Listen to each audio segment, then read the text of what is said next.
Good afternoon, Wayne. Good afternoon. How's your week been? Oh, it's been great, yeah. Had a great week, actually.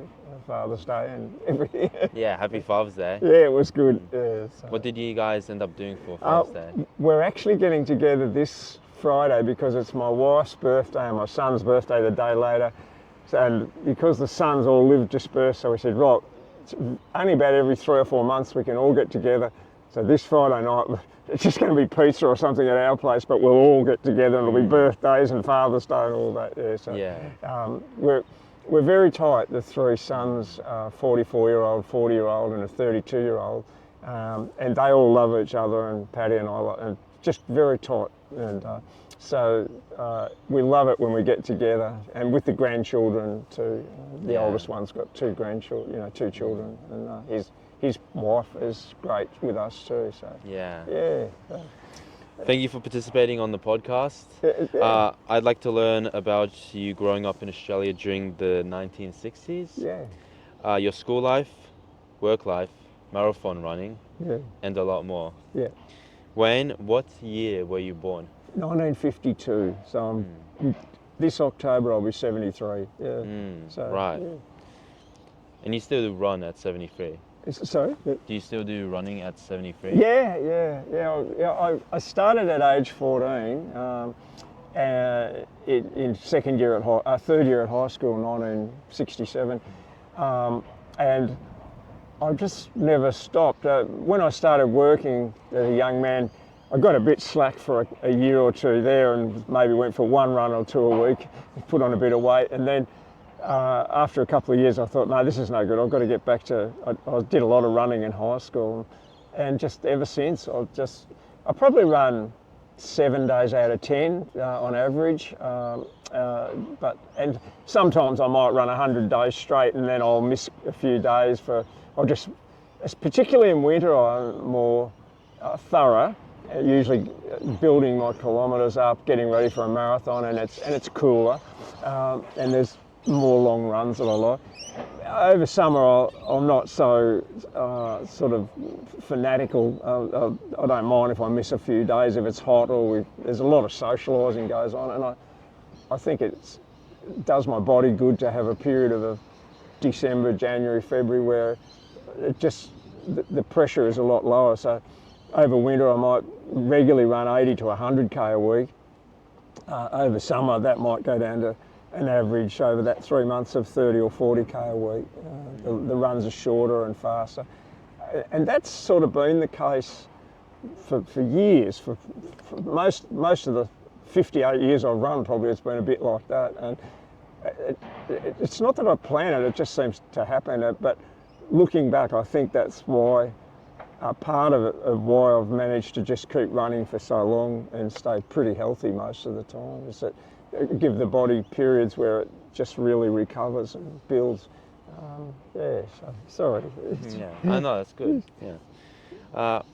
What suburb did you grow up in? Well, I was born in Bathurst in New South Wales, a country town, about a couple of 100k from Sydney. Lived there till I was 7. Dad had a petrol station, and the youngest of 5 children, so 2 older brothers, 2 older sisters. We were very active, walked a fair way or ran to school and back. And then when I was 7, Dad sold the petrol station and we moved to Sydney, and lived in Tempe near the airport in Sydney for about 3 or 4 years, which I really liked, but at first I didn't, but I longed for the country town. I love that simple, contained sort of thing. Then Dad got a better job in Melbourne, so we moved to West Melbourne, or Yarraville, Footscray. Didn't like that. We were there for a couple of years, and then when I was 14, Mum and Dad moved to Altona by the beach, and I just loved it. It was just beautiful. It was like being at Sandringham or Beaumaris or anything like that. And this was 1966, and I was just turning 14. And I just thought it was wonderful. And we'd go to the beach every afternoon after school, even in the morning. We're only a few hundred metres from the beach. And so I lived there from 66 to 75 when I got married to Patty. And then we were in a flat in West Footscray for a while, but we bought a house at Seaford because Seaford sort of mirror image of Altona, and we couldn't afford Altona, so we ended up at Seaford, where we've been for nearly 50 years in the same house, because it's just got the same little pier as Altona and the same beautiful beach and the little shopping centre. So fundamentally, I love being bayside or anything like that. And my kids just love growing up in Seaford, and yet they'd visit their grandparents in Altona, and they could see, they felt like they understood my childhood and everything too. Yeah. And did you like the beach the most about Altona when growing up? Yeah, Altona, when we moved there in '66, was like a tiny little country town again. It's technically a suburb of Melbourne, but there's a few kilometres of open farmland and an oil refinery between North Altona and Footscray and Altona.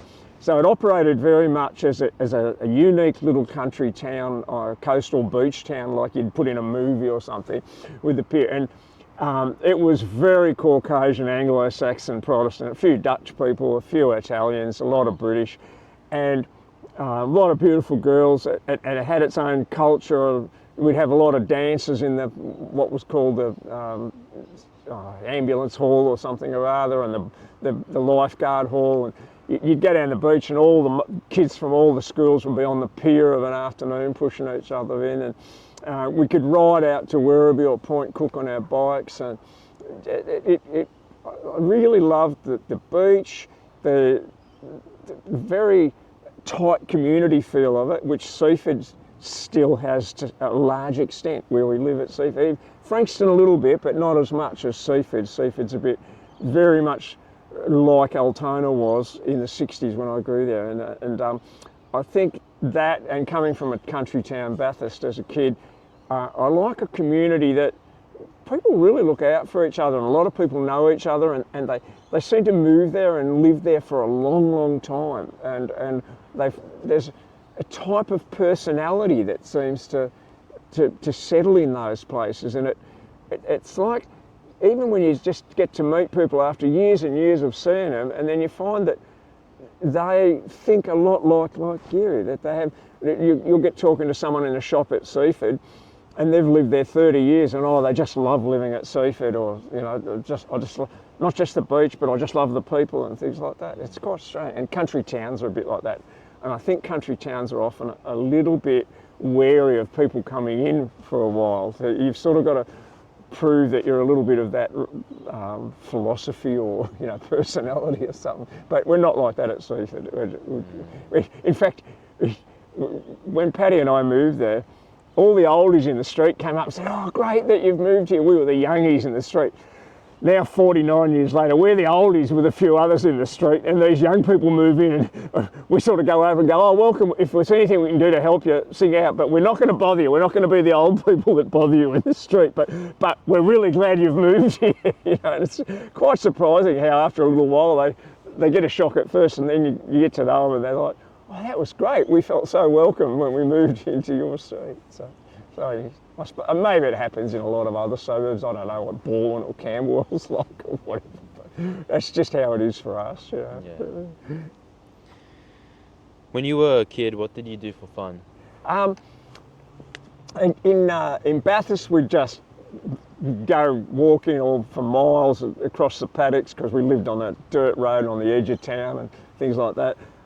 We played cricket and stuff in the backyard, and we had a big backyard and things like that, rode our bikes around locally. In Sydney, it was much more compressed. It was a very tight suburb, a bit like Richmond is now or something like that. It was pretty close to town. So we could just ride up and down our street, but we were lucky because, this is crucial to me, our next door neighbour in Sydney was a bus driver the bus depot was just around the corner, and there was a big gymnasium in the bus depot upstairs, and the bus drivers and conductors could use this gymnasium. So this fella, Herb Williams, next door, he formed a boys club, and you'd pay your 5 cents or 6pence to go along 2 nights a week to the boys club, and we'd have races and pummel, tumbling, the what do they call it, the box horse, and springboard, and there was ropes up to the ceiling really high and all this sort of thing, and some weights and boxing. So we'd go there a couple, and skipping, and so a lot. It was a bit of a rough suburb where we lived. Actually, it was not very wealthy then, and pretty expensive now. And so all the kids would get round here a couple of nights a week, and I had cubs another night a week, Boy Scouts. And we'd go with Herb, and we'd have skipping competitions and tumbling competitions, races where you had to do a vault and then you had to climb a rope. And that was just huge, because then he started getting me one night a week to go out with him and deliver papers, and we'd walk probably 10 kilometres, and I was only 9 or 10 years old. And I just idolised this bloke, Herb, and I, like my dad, he'd take Dad out fishing because we were neighbours. So he got me not into running, but into being a very active kid who loved just doing anything physical, and really, especially the skipping, really built my calf muscles up as a 10-year-old. And my brothers, we were into it too. And so that was a lot of fun. So then when we moved to Melbourne, we were fortunate. There was a YMCA just like this place around the corner, and a lot of the same stuff. And so we'd be around the YMCA. There's basketball courts, trampolines, table tennis table, a TV room. We didn't even have a TV at first. And there was weights, and you could do boxing and play tennis. There was tennis courts at this Yarraville YMCA, and the kids just, this is fantastic. I think every council now should provide these free, or it might have been 40 cents a term or so, like the equivalent of maybe $5 or $20 even now a term. You could go around there 6 nights a week and do all this stuff and play basketball. So all the kids, hundreds of kids would be around at the YMCA. So that was for the couple of years in Yarraville, and then we moved to Altona, and it was just the beach and riding the bike, and then the church youth group, and some friends had a band. I didn't play guitar at that stage, but I'd go along and help them, watch them practice, and we rode our bikes a hell of a lot down to 20k, 30k down to Werribee and Point Cook a lot on weekends. If we weren't on the pier or on the beach, just throwing each other off the pier. And it was great. We were so active, and we'd been at Altona a year or so, and I was, because of the high school I was at North Altona, the gym teacher was great, and I started doing a bit of weights and things like this, and a bit of gymnastics on the horizontal bar and the parallel bars and things like that, and the Roman rings. And I was, as you do when you end a second year at high school, I'm starting to show my brother, who's a couple of years older and a really good footballer, I'm getting there. And he said, "Oh, you look like a chicken." I said, "What do you mean?" He said, "You're all upper body and you've got no legs. You start running with me," because he was a footballer and he was 3 years older. And my idol, my hero, my mentor, both my brothers. So I said, all right. So I'll go for a run with him, 3K. And I just kept doing it, and I sort of gave away all the gymnastics and the upper body. That was the start of the third year at high school. I got right into the running, and all of a sudden I started winning races at school. Never went back to anything else, just kept on running from then on, and got pretty good at it at high school actually, and cross country and sprints. And so that having older brothers to mentor you is really helpful, apart from who's in the community, older blokes. Facilities like the YMCA or the school gymnasium or whatever there is. And so I've just been so fortunate. And when we moved to Seaford, Paddy and I, and we had the boys, our 3 sons, we got them into little athletics and cross country and all that sort of thing, and basketball and football and whatever we could get them into. And the schools had great programs, and so our kids grew up with the beach and all this other stuff as well. And so they sort of, in a lot of ways, emulated my childhood, which the older I get, the more I think I was so fortunate. So simple, such good stuff, so many good kids around, so many good mentoring older people.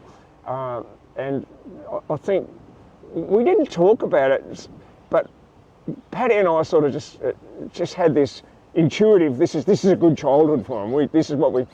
She grew up in Sunshine, and she was right into sport and stuff. There was a pool nearby, and she was into sport at school and things like that, and at a big park at the end of the street where they could go and play basketball and things. So she wasn't a huge on sport, but she was a pretty active sort of girl, and so we always were great with trying to get the kids into anything we could. We weren't that worried if they weren't academically dedicated. They did all right, the kids at school, but we wouldn't have minded if any of them wanted to study and do a PhD, but none of our three boys were right into that. They'll read what they want, but they're all much more about just living a simple life sort of thing. Yeah. Yeah. Sport's definitely a great venue for the younger generation to get into, as it keeps them, like, I guess, off the streets, you could say, or it gives them like a sort of discipline that you can't really find in many other venues. Yeah. I think sport is great. I think getting into school musicals and things like that, or dance squads, or anything where they've got to cooperate. Not just like academic learning's great, and my oldest brother was very much an academic, but he loved his hockey and things like that. He was crazy on hockey and a bit of rugby too. He was playing hockey till goodness knows when. And I think it's great for him to interact with other kids and to go and compete with others and just learn that the rough and tumble of life and accept you win or lose or whatever there it is. But I think it gives a whole feeling of, it's not such a bad world, you know. you can have disagreements with people on the sports field, but I think it's just even the discipline of training for a sport, any sport or any activity like dance or tennis or whatever. Our boys have been into mainly football and basketball, and the youngest one actually took himself down to the tennis court, and just when I couldn't believe it, he was just 12 and he just said, I'm going up the tennis court. There's one at the end of our street, 4 houses away. Joined up, played comp tennis and got pennants for 3 or 4 years with his mates, and I was just so thrilled that he did, because my hand-eye coordination's hopeless, but I'd go along and watch him and he just looked terrific. But he goes and has a hit now occasionally, but he's a policeman, so he mainly just goes to the gym when he's on his off hours. What school did you go to? I went to Bathurst Primary School, Tempe Primary School, Yarraville or Kingsville Primary School, and then Altona North High School, which was, when I went there in '65 in my first year of high school, it was almost a brand new school. I loved it. I thought it was great. From when I got there, I didn't like school itself much, the whole academic thing and stuff, but I loved the school, all the kids, and I was a bit lucky because we were living in Yarraville for the first year, so I knew all these kids from Yarraville and West Footscray. It doesn't sound like much, and then we moved to Altona by the beach, which was about 8 kilometres or so away. And Mum and Dad said, do you want to go to Altona High School? So it was sort of like moving from Seaford north to maybe Frankston or something like that. And I said, no, I'll stay at North Altona High. I've been there a year. I've got all these friends. There's kids from Newport, Williamstown, from North Brooklyn. And so I got to know all these kids in Altona from one way or another. And they didn't know the kids in North Altona or Williamstown or Footscray. And the kids from North Altona, Williamstown and Footscray, they didn't know the kids in Altona. It was almost like, two completely different towns, even though there's only a few kilometres between them. And so I had this huge, diverse range of friends, kids, and a lot of times I just rode my bike the 5 or 6k to school and home, down this road called Miller's Road, and it's still got a lot of open space. And so I was a bit of a mystery to both groups. One group didn't know much about what I did on the weekend, and the other group didn't know much about where the hell I went to school or what year I was in or anything. It was quite interesting. I hardly knew anyone else that had anything like that situation. And because of the church youth group, I got to know a lot of kids in Williamstown as well. And then I got into the running, and I got to know a lot of kids from other areas up around Footscray and things like that. So in the western suburbs, a lot of people knew a lot of other people. This was before Westgate Bridge was built. And I knew just dozens of people all over the western suburbs, because some of my friends from primary school at Yarraville, they went to Footscray High or Footscray Tech or Sunshine High. They went all over the place, Tottenham High. Some of them went to North Altona High with me. But the western suburbs was like a big city on its own before the Westgate Bridge was built. And it very much interacted with itself. And if people got a job in Melbourne, they go, you got to go into the city to work. You know, almost like they felt sorry for them, because most people in the western suburbs worked in the western suburbs. A lot of them rode push bikes or just drove a very short car trip to the western suburbs. And the Westgate came in 1979. It completely changed things, and for the better. But it was just an interesting. There was sort of like Geelong was one town, the western suburbs were another town. In Melbourne, when I started working, I actually caught the train into Melbourne. A lot of the guys there were from Camberwell and Baldwin and things like that, and they said, "Oh, you come from out there, do you? The western suburbs?" I said, "Oh, yeah, do you know it?" "Oh, I've driven through it." I'm like, "Through it, you know, the western suburbs," on my way to Geelong.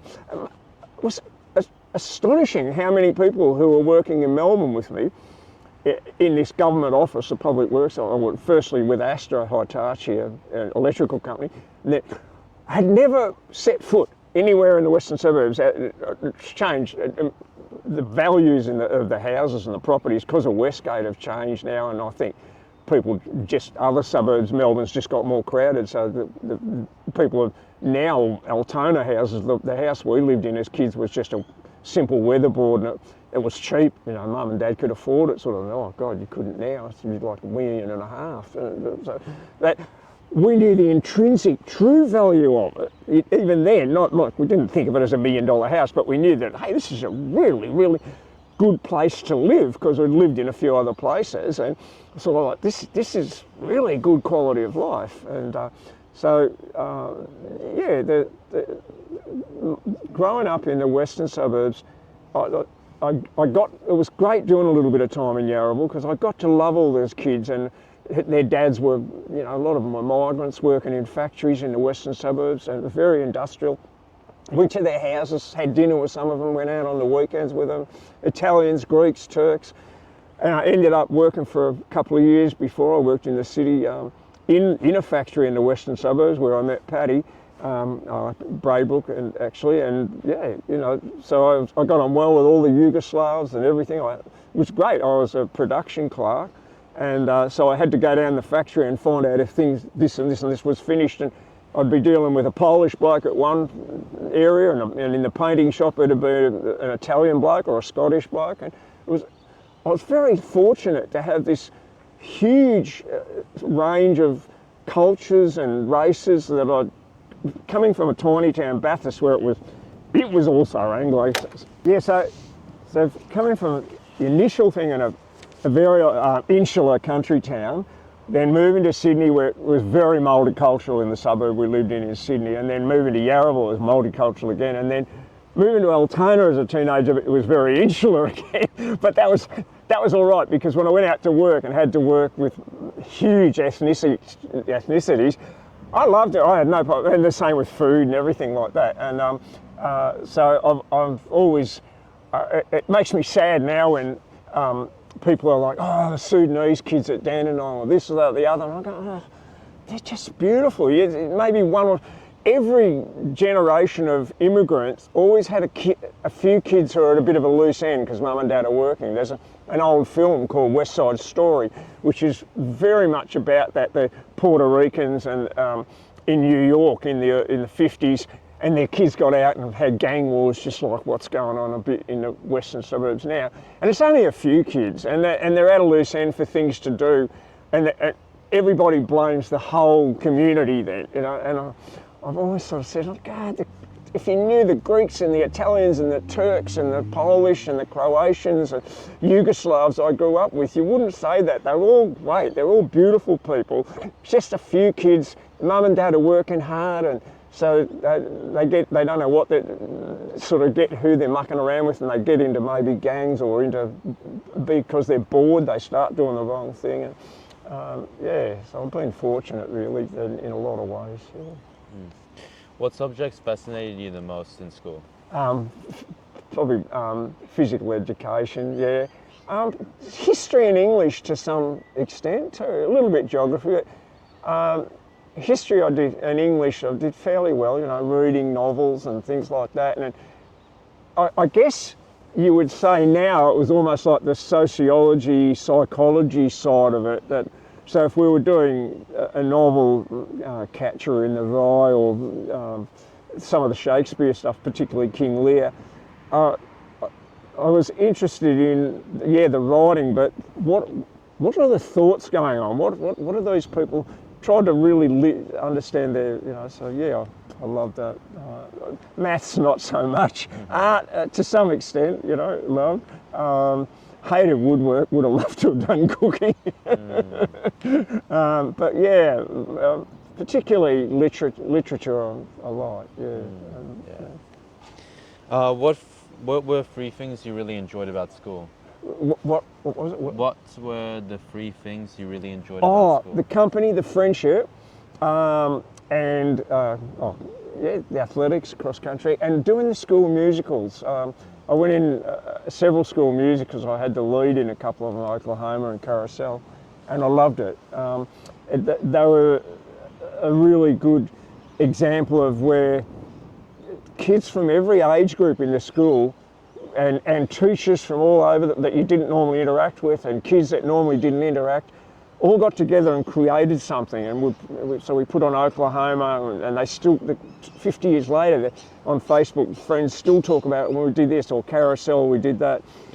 And I think it's really good for kids in school to be involved in sport, yes, or anything like that, or maybe some schools they build a solo car, but doing a musical is great because it's very much, you become on a level with the teachers and year 12 kids and year 7 kids. You might have some little year 7 kid who's playing, you're in year 12, who's playing your daughter or your son. But all of a sudden you get to know these kids, and it's really good for them, to do musicals, and even if they don't sing or anything like that, if they just mind. And my kids, it was great. They all were involved in the musicals right through high school. We encouraged them to, and now I'm so happy my granddaughter is. The grandson's more into sport. He's crazy on sport. But the granddaughter, she's right into the arts and the musicals. So I'm so happy. Yeah. Everything worked out well. Yeah. If you're not subscribed, please subscribe. Also, please smash that like button on the video and enjoy the show. What were three things you really disliked about school? The 3 things I didn't like? Yeah. I didn't like mathematics. I didn't like some of the teachers being sort of overbearing. Like, I was basically a pretty good kid and I wasn't going to do it. But some of them felt like they had to put people down all the time in the 60s. Teachers, a lot of them, for some reason they just was like, they had to prove how aloof they were, particularly when some of them, when they were coming from the eastern suburbs and teaching in the western suburbs, and they resented it there was no Westgate driving out Footscray Road. And they'd let you know they didn't like the western suburbs and they didn't like us kids. And that was really, really bad. I don't think it's like that now. There was a few fights at different schools, things like that, a little bit of argy-bargy that way. I wasn't real keen on that, but there were bullies. You had a few times I had to stand up for myself, and really, fortunately, I had an insane temper, so it worked out all right. But that was very rare. But I was lucky. I went to what they call co-ed schools with girls, and I loved the girls and talking to the girls and going to parties and dances and things like that. My brother went to what was called a technical school, where it was all boys then, and they used to come on my bus, and they were rough, So you had to stand up for yourself on the bus. That was where I got more bullying on the bus from the tech school kids than actually at high school. They were very, very, very masculine culture, and they all knew they were going to be tradies and things like that. Jeff Kennett, when he got in, he closed all the trade schools, and now we've got a shortage of tradies. But that monoculture of just blokes was not a good thing. Now the tech schools, towards the end, they started bringing girls into the tech schools, and it was very good. Boys from age 12 to 17 or 18 should not be in just a school with just other boys. It develops attitude, and I think a lot of the domestic violence later and broken down marriages, chauvinism, the whole thing came from being in, like the old English boarding schools where it was all blokes, it was terrible. You've got to go through puberty with girls around and learn that respect learn to like them, or argue with them, whatever, fight with them, but be involved. I don't think same-sex schools, and now when I hear about girls having single-sex schools like Penley or whatever, the top private schools, I think it's the worst thing anyone could do, is just send their daughter to a school like that.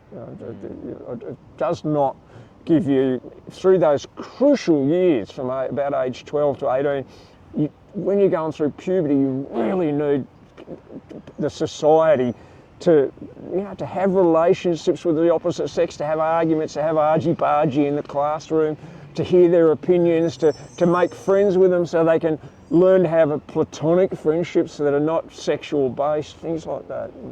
That's just all my bullshit. Oh yeah, but you have some really fair points. What extracurricular activities or hobbies did you have outside of school? I know you mentioned the sporting. Yeah, well, things like riding the bike, just with friends, going to the church youth group and going to dances, and we did a bit of Bible study, stuff like that, or we'd have comedy nights, things like that. I did get into, apart from sporting things, got into coin collecting a bit at one stage. That was it. So I had some friends, and we'd just get together with friends and play records a lot, and just listen, because I had friends who had a band, and so we'd sit down and for hours and just play records and things like that. And I loved going to movies. It was so cheap in those days, and I had an older sister who had a car, and we'd go to the drive-in a lot, and it was like 40 cents, which I suppose would be like maybe $10 now. And the driving movie, you went to the movies a hell of a lot. Even from Altona, it didn't have a movie. We'd go up to Footscray into Melbourne. Just things like that. Going to Melbourne quite a bit on the train, just to look around, and apart from going to a movie, just to look at the shops and look at the clothes and look through the big record stores in Melbourne, or the push bike stores, or whatever the hell, it was such a big deal. Altona was a very tiny little shopping centre. So, but about third year in high school, I got a part-time job in a petrol station, serving petrol, putting tyres on cars. Guy taught me how to do grease and oil change. So I just turned 15. I was doing the running as well.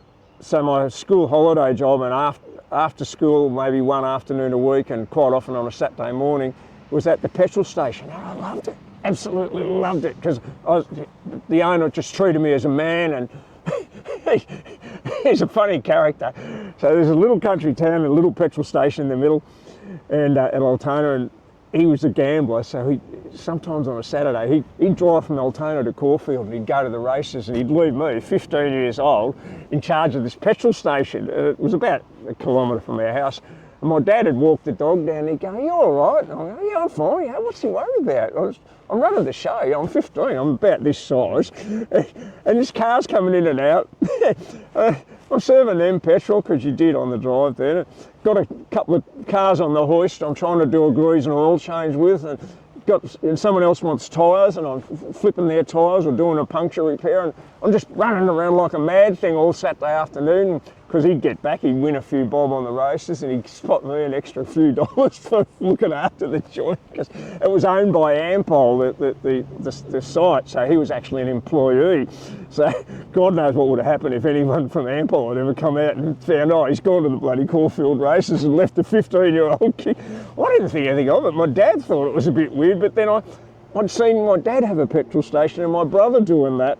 He was 9 years older than me from when I was a little bloke in Bathurst. So to me, it was just not what you did when you were 16 or 17. You worked in a petrol station and you ran the bloody thing. Dad had to get my brother to do it because they were so tight for money.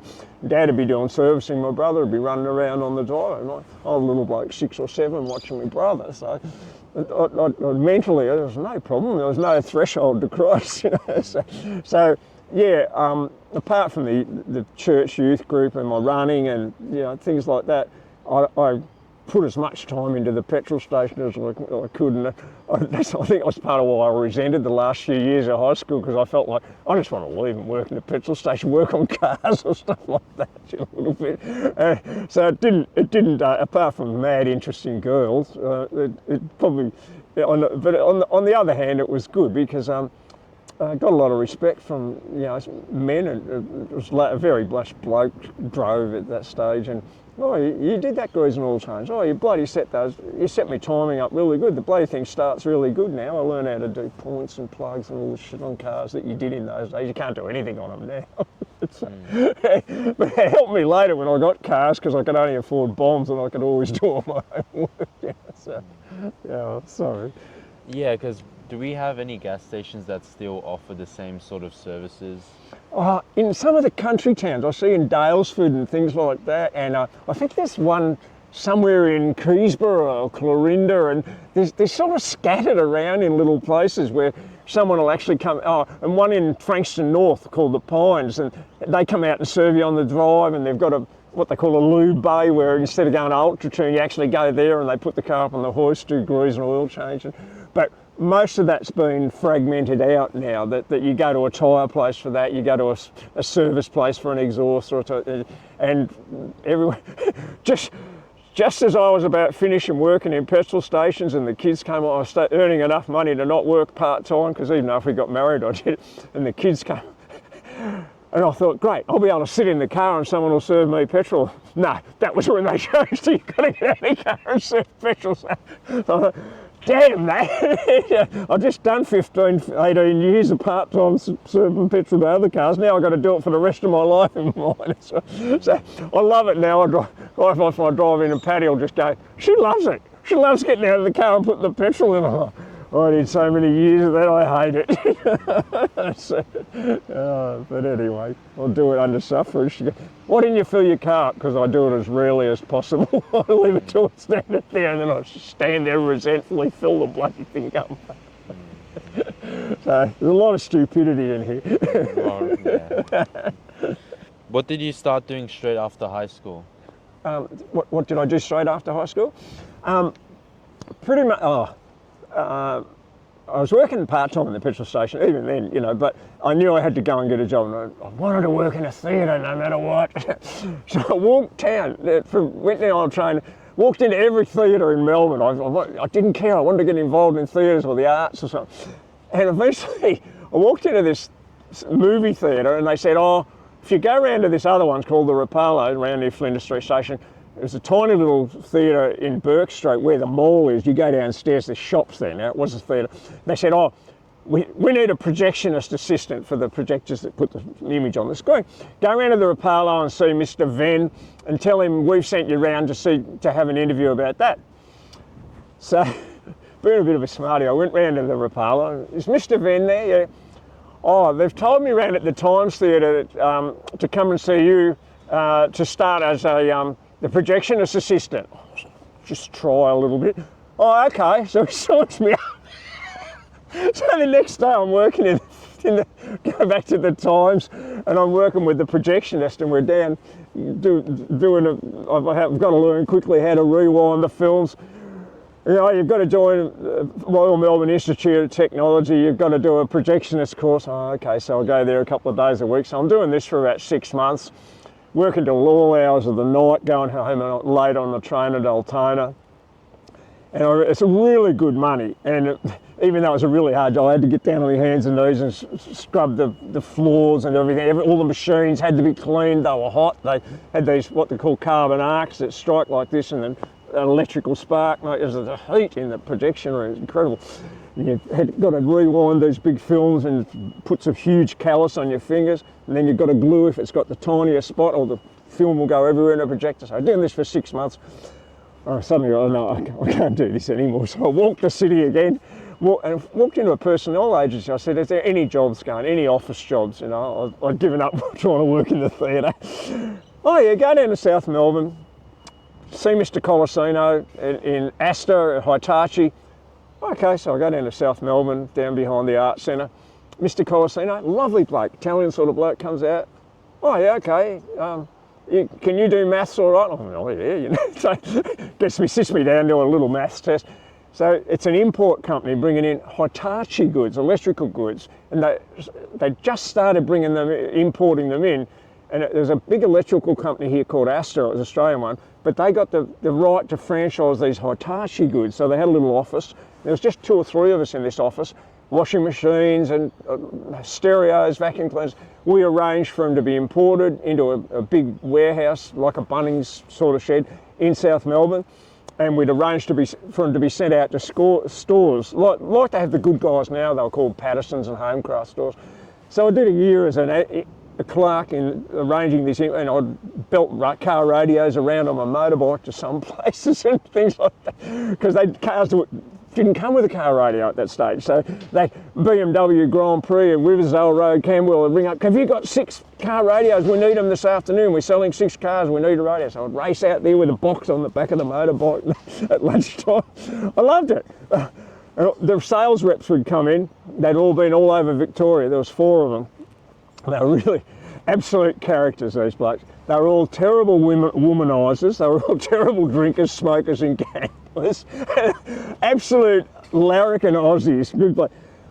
So I was there for a year and I learned a lot about importing and duty and distribution and warehousing and how to keep the stock levels, and Jack the boss loved me. But the only place you could go was out on the road as a rep. And all they did was they'd come in on a Friday afternoon and talk about all the women they'd been with and all the drinks they'd had, and they were all smoking, they were all overweight. And I loved those blokes, but I didn't want to become one of them.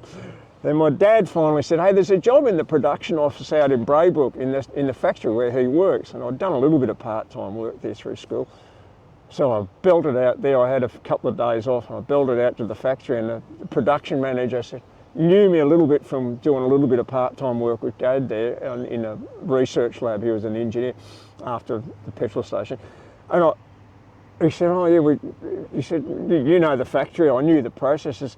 So he said, can you start tomorrow? So I resigned from Hitachi and worked at the factory for a couple of years, which was where I met Paddy. I was what they call a production chaser. So before you had computers and Excel and things like that, I had a desk, hundreds of little cardboard cards, and we were producing these huge fans to go in buildings, down underground mines, big factories, little fans to fans 5-6 metres high.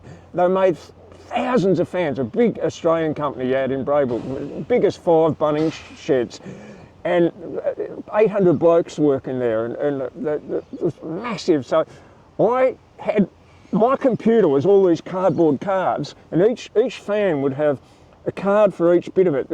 Has this been made? Has this been made? Has this been made? And you tick it off. Oh, we can put that all together and send it out to wherever it's going, out to Mount Isa, to a mine. All we need is this and this and this to be finished. So I'd go down to the factory and talk to the guys, and as I said, I had a good rapport with them. Look, I know you're doing that, you're welding that up, but can you please do this one straight away, because there's $1 million fan sitting there in dispatch, and it's only waiting that frame that holds the motor. So and so the bosses I had, the production manager and that, they loved me. I did a couple of years there. That was great. Met Paddy, it was about to get married. This is sort of 1973, 74. And the future there was only one future, and that was up into the drawing office to become a draftsman and industrial. And I didn't want to go to tech and be a draftsman. I saw the jobs advertised in a public service in 1975. Oh, okay, so I went and sat the exam, and I got into the public service, the Victorian government. And I did 15 years there. I had various departments, and I loved it. The first department was arranging, buying and selling cars, and then arranging leasing offices and things like that in country towns, and out driving around and arranging cleaning, and then phones, and then it was fantastic. So I did 15 years in the government. I can go on from that, or I'll leave it. I guess, yeah, what did you do after the 15 years? After the 15 years, I got to a point where I was fairly senior, but I couldn't get up that little bit higher. And I suppose, in terms of park, I'd gone across to the prisons department by then, and Dandenong and Frankston community correction centres, like parole probation officers. I was the admin manager for both of those, so I had 4 staff at each office. I had to travel between them, do all the accounting and the pays and everything like that, and purchase equipment. They had 7,000 offenders in the Western Port region who were on community-based orders. So instead of going to prison, they'd have to do so many community hours or go and do a personal development course, anger management, something like that. So I was the admin man. I wasn't on the welfare side, but I facilitated what they needed. And so I was pretty high, but the kids had come along, and I was 38, and this is about 1990, and I'm trying to get, I've done my 15 years from 75 to 90, and I'm trying to get higher to get a bit more money. Just can't get there. You've got to, by this stage, you've got to have a degree or something. And a friend said, oh, you know, do you want to come and work with our building company, a big company called Jennings? And I've done a lot of building work in the government, arranging works on schools, just like Scott does it, and Michael at Park, all those sorts of things, arranging the boilers to be repaired, the grounds, anything. I've done years of that. So I went and worked with this construction company, Jennings, for a year. And I was on multi-story stuff in the city, arranging contracts, calling tenders, dealing with the unions, dealing with making sure the crane was on site, the waste bins were emptied, all this sort of thing. And yeah, oh no, you haven't finished that, we can't pay you that, and arguments. Then the recession came, the 1991 recession. I got retrenched because they laid off the last in first, so other blokes who were on jobs that were finished, who'd been there years, they brought in a bloke, they said, oh, you've got to teach him where you're at on your job, which was the one building we were building. And I said, I rang up Paddy, I said, they've told me to be in head office at Glen Waverley in a half hour with all my books. She said, you're going to get retrenched, because everyone was getting retrenched in the recession in 1991. I got out to Glen Waverley and there was blokes walking out crying. I was like, I love this job, I love the money, it was a lot of money, and it was a fantastic, big money actually. Then I'd gone from the government to that. But at the same time, I hated it because it was just so hard. I was dealing with the unions, and there's so many lies and so much almost violence on the sites, and I had in my heart, I thought, I've got a lot of skills. I can go back, and within a week I was back serving part-time in a petrol station nearby. I was doing night filling coals at Safe, and the guys in corrections, where I had been up to a year before, gave me a bit of work supervising offenders on work sites. So I was working 3 part-time jobs. And a mate said, look, let's try and get a business. So we both had fairly good equity in our houses in 1991. So we spent a year trying to get finance to buy a little grocery store. We looked at a whole lot of little grocery stores. Anyway, it took us a year, and all the banks in 1992 are sort of going, it's a recession, you can't get money, you know? And we're 38, and we're like, you should have come last year. And we're going, yeah, that's when you were giving out money to people who are now gone. Anyway, finally, we got money from the Commonwealth Bank, but a special unit on it, because the Commonwealth Bank was owned by the government at that stage. So they had a unit in the Commonwealth Bank called the Business Development Unit, and they had money to sort of enhance new businesses. And we put up a business plan. We spent months writing this business plan, looking at different grocery stores, and we focused on this one in Frankston that we thought was good. An old bloke trying to sell it. He'd been there 11 years.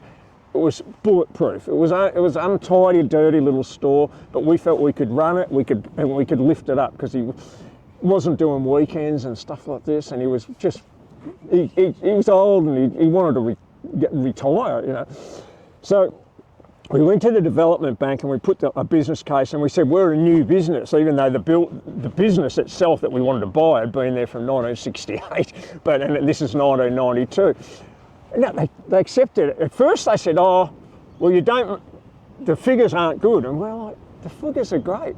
and we were arguing with them for months, and they said, you're not going to earn enough. And we'd allowed in the business plan, we'd read everything you could on, there was no internet on business plans. We'd sent away and got Australian Statistics, Bureau of Statistics reports on various areas. And you had to spend a whole lot of money to get this, to show that this was a good area and that it was becoming more wealthy. So we just got into Excel, and we'd spreadsheeted this business plan of how it was going to go, and we'd put in so much for advertising each year. So we dropped the advertising budget and changed to how much we were going to earn. And they said, oh no, you can't resubmit. No, we only do the one fortunately our accountant went along with us, said you've got to give these guys a second chance. It's a recession. These guys are working part-time they've put together a good business plan, they've found a good business. He had some rapport with the Commonwealth Development Bank. Anyway, 3 weeks later they said, all right, you've got the money. So here we are, 38 years old, we borrowed 300,000, our houses were worth collectively 300,000, so we had both of us had our houses on the line in 1992, going to buy this little grocery store in Frankston Heights, just up from Park. Neither of us ever worked in bloody groceries, except for I'd done a bit of nightfall at Coles.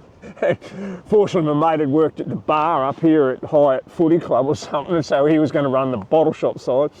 So, 1992, we go into this little tiny, what you call an IGA now, it's a bottle shop on one side, grocery shop. We just worked hours, 100 hours a week at first until we got it. We felt that we opened Saturdays and Sundays, they'd never been open. You know. The figures came up straight away. Eventually he got sick of it a few years later, so I bought his half out. I did 15 years there. I finished in 2007, and then since then I've just worked casual with Woolworths or Coles because my kids were pretty much grown up. Different bottle shops, different pubs. And then a few years ago, a guy said, the friend said, you wouldn't take on cleaning part-time at Park, would you? And I said, oh yeah, I will, 9 years ago, because I was sick of bottle shops and I didn't want to manage any bottle shops or go near them. Even supermarkets, it was late nights, it was all weekend, there was theft, there was, it's starting to get pretty rough, and there was a lot of heavy lifting pallets. And so I started at Park doing casual cleaning 9 years ago. Absolutely love it. Best job I've ever had. It's like being paid to do a light exercise course. I can talk to people. I'm part of, and I'm expected to talk to people. I'm expected to talk fitness and exercise even though I'm nothing to do with the fitness side of it. But and I love the people who work there. I love the centre. I love everything about it. So after all, 55 years at work sort of thing. I've loved a lot of my jobs. I've probably had nearly 100, but for this stage of my life, this just absolutely fits together with me. And Patty's really happy that I do it. She works 3 days a week in our son's shop, and he's got an IGA now, the 44-year-old, and she loves being with him a few more. And it's just we're both very happy. She's 71. She doesn't run or anything. She did do a bit before the kids were born, but she's pretty fit for her age, and she loves working at the shop because she's with her son, B, because she gets to physically lift things, and it does it mentally. She's doing change and doing all these books for his chill floats and things like that. She sets all that up 2 days a week, and she's got the self-esteem that when we want time off, we take time off. But so that sort of summarises it. Such a bloody long story. So I know you're quite a bit of a runner. Yeah. And I know you started running when you were 14. Yeah. Why did you? Oh wait, and I know why you chose to get into running, because you're a brother, and what was your first race? Oh, yeah, that's good. Apart from the school sports. Yes, down here at Mentone, where Warrigal Road, there's an oval called the Dollamore Oval. And Dad brought me down from Altona in the car. What a trip, no Westgate Bridge. And it was a terrible day in November 1967, and I've just turned 15, and I've got to run, because my birthday's the 30th of October, the cut-off date was the 1st of November, so I can't run what they call under 15. I forget, it might have been. I've got to run sub-junior A, and against these 17-year-olds. It doesn't sound like much, but 2 years older, and they've been running for 2 years. I've only been running for 6 months. So I stepped onto the track to do a 1500, it was a mile then, 4 laps. And it's pouring rain, and the track's as muddy as hell, and it's this red brick stuff. So they take off, and they take off so fast, I can't believe it.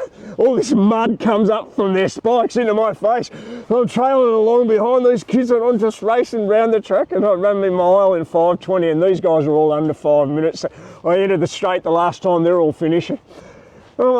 I'm loving it, and I'm feeling sorry for poor Dad, who's driven an hour and a bit to get from bloody Altona to Mentone. Drives me home. He doesn't say anything. He's happy, you know. Did you like it? Yeah, I did. You know, so I run my mile race, one race. Or I think I might have run a relay with the team, and because I was with this mob called Powerhouse. They were based at Albert Park Lake, but they ran at Mentone. So I gradually got stronger and started to catch up with these guys, and so it ran each Saturday, or a lot of Saturdays down there at Mentone until they went to Olympic Park a year or two later. But yeah, that first race was that was an ordeal by fire, and it made me realise you're not too good. You know, you've got a lot of work to do. But I loved it just the same. I'm on the bloody, and Ron Clark, who was Australia's premier distance runner, like Eliud Kipchoge or someone like that you hear about now, he was a world record holder. He was competing there for Glenn Huntley. They had those pale blue singlets with a dark blue boomerang.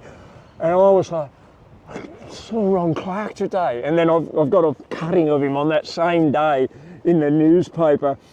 And I cherish this cutting because it's got Ron Clark running in the mile race for the Cedars, of course, at Dollamore Oval, Mentone. And I'm going, I was on that track that day when it was like saying, you know, whoever the greatest, you played tennis with Roger Federer on that court that day or something like that, but even though he wasn't. So it was really interesting because apart from, my self-esteem wasn't crushed, but I felt like it made me more determined.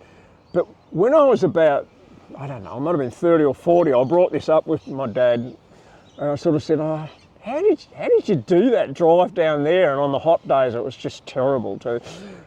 How come you didn't mind me, you know, just trailing and coming last, and you'd drive me down week after week? And Dad just said, if you'd ever stepped off that track, it would have been the last. And I never, no way was I ever going to step out of any race. So I reckon I would have been nearly 40, and I had this sudden insight into how happy he was that his 15-year-old kid was dedicated and competing in athletics and running. Dad had been a tennis player. And up to then, for all those years, I'd felt a bit like, oh, God, I burdened Dad with this, that he had to drive me around to different cross countries and races. And in that one sentence, he knocked all that away. He said, if you'd ever stepped off the track, it would have been the last time you'd ever gone. And it was funny because I said to him, there was no way he said, I learnt that later, you know, because he saw me get beaten harsh, but then he saw me improve and start to come up pretty high. And in fact, by senior high school, I was in about the top 15 or 20 in the state in cross country. But we both learned something about each other that day. It was funny. You know, I don't think he realised that I was the most determined little bugger that you could ever find, you know. And it's just that, I suppose it's ego, but it's just like, if I'm in a race, I'm there, and I love the pressure of it, you know, and I still do, sort of thing. It's my sport. It'd be like saying, oh, you know, someone on a footy field, oh, that kid, he didn't bother to try and take that mark, you know, or something like that. Of course he will. He'll go in hard no matter who, you know, the guy is he's going in against. But I was hopeless at all that. But yeah, if you step on that track, to me it was like you ran your guts out and that was that. It didn't matter. You won against yourself. You didn't have to win against anybody else. You had to beat yourself. You had to, yeah. You probably had that swimming. Yeah, and I also used to do a bit of running as well, but it was more so half marathons. Yeah. And the other ones, yeah. Yeah. And what is the longest distance you've ever ran? Yeah, just at this stage, I run a lot of marathons, 65 of them, but 42 Ks. And I'm going to, in January, probably have a go at, for the first time ever, a thing called 2 Bays Run from Arthur's Seat to Point Leo and back again, or it might be the other way around, and it's 56K. And all my friends who've run lots of ultras, which is like 60K, 80K, 100K, some of them have done 6-hour races, 12-hour races, even 6. They're like, oh, the virgin's finally going to lose his virginity, because they all laugh at me. They all go, you should run a 100K race, you'll be so. And I'm like, no, 42K, I'm done. 1 metre over that line, I'm finished at 42K. But what appeals to me is this thing is on bush trails over the peninsula, up Arthur's Seat and over down to, and I'm not really worried about it. It's just going to be enjoyable just to run this beautiful long bush trail thing, and that's in January. I haven't run any of it yet, but I've sort of thought I won't bother with anything else. I'm not going to bother with 100Ks or 80Ks. Or anything. I really love the marathon. I've sort of made an art of it, and I know the distance and I know me, but I'm really looking forward to next January to do this 56. Yeah. So. And when did you do your first marathon? I'd been running 10 years. That was interesting. I'd thought about it for years. I started in 67 running. 1978, 77, sorry, so 10 years. I was running, still running track races in the summer, and at this stage, Paddy and I were married. We didn't have any children. I was running at Essendon, Aberfeldy track, and I was running 1500s, 800s, 100s, 200s, anything that, 5K on the track, and with a club at this stage, Williamstown Athletics Club, even though we were living at Seaford. And here was this sign on a tree. South Melbourne Harriers Marathon, Princess Park Carlton, 21st of November, I think it was, 1977, $4 to enter or something like that. I wrote all this down. I said, I'm going to go in this bloody marathon. So a couple of weeks later, I'd been running probably regularly between 60 and 80K a week, but I hadn't prepared for a marathon. I had no idea. Up to then, I'd run a couple of 16K races, and I'd really only been training 11 or 12K a day mostly, but I was pretty fit. I was running 16K around the hour, so I was pretty... So I roll up to Princess Park Carlton, where the Carlton footy ground is, and there's beautiful Royal Parade with all the trees. And here's this table and all these athletes, and you pay your $4, and fortunately they had volunteers. 13 laps of Princess Park, round by the Melbourne Uni, up the back and around the cemetery, and 13 laps, 2 miles or 3.2K each. $4 to enter. They provide volunteers from the club. So they made money for the club because you've paid this money, which was, $40 in today's terms, I suppose.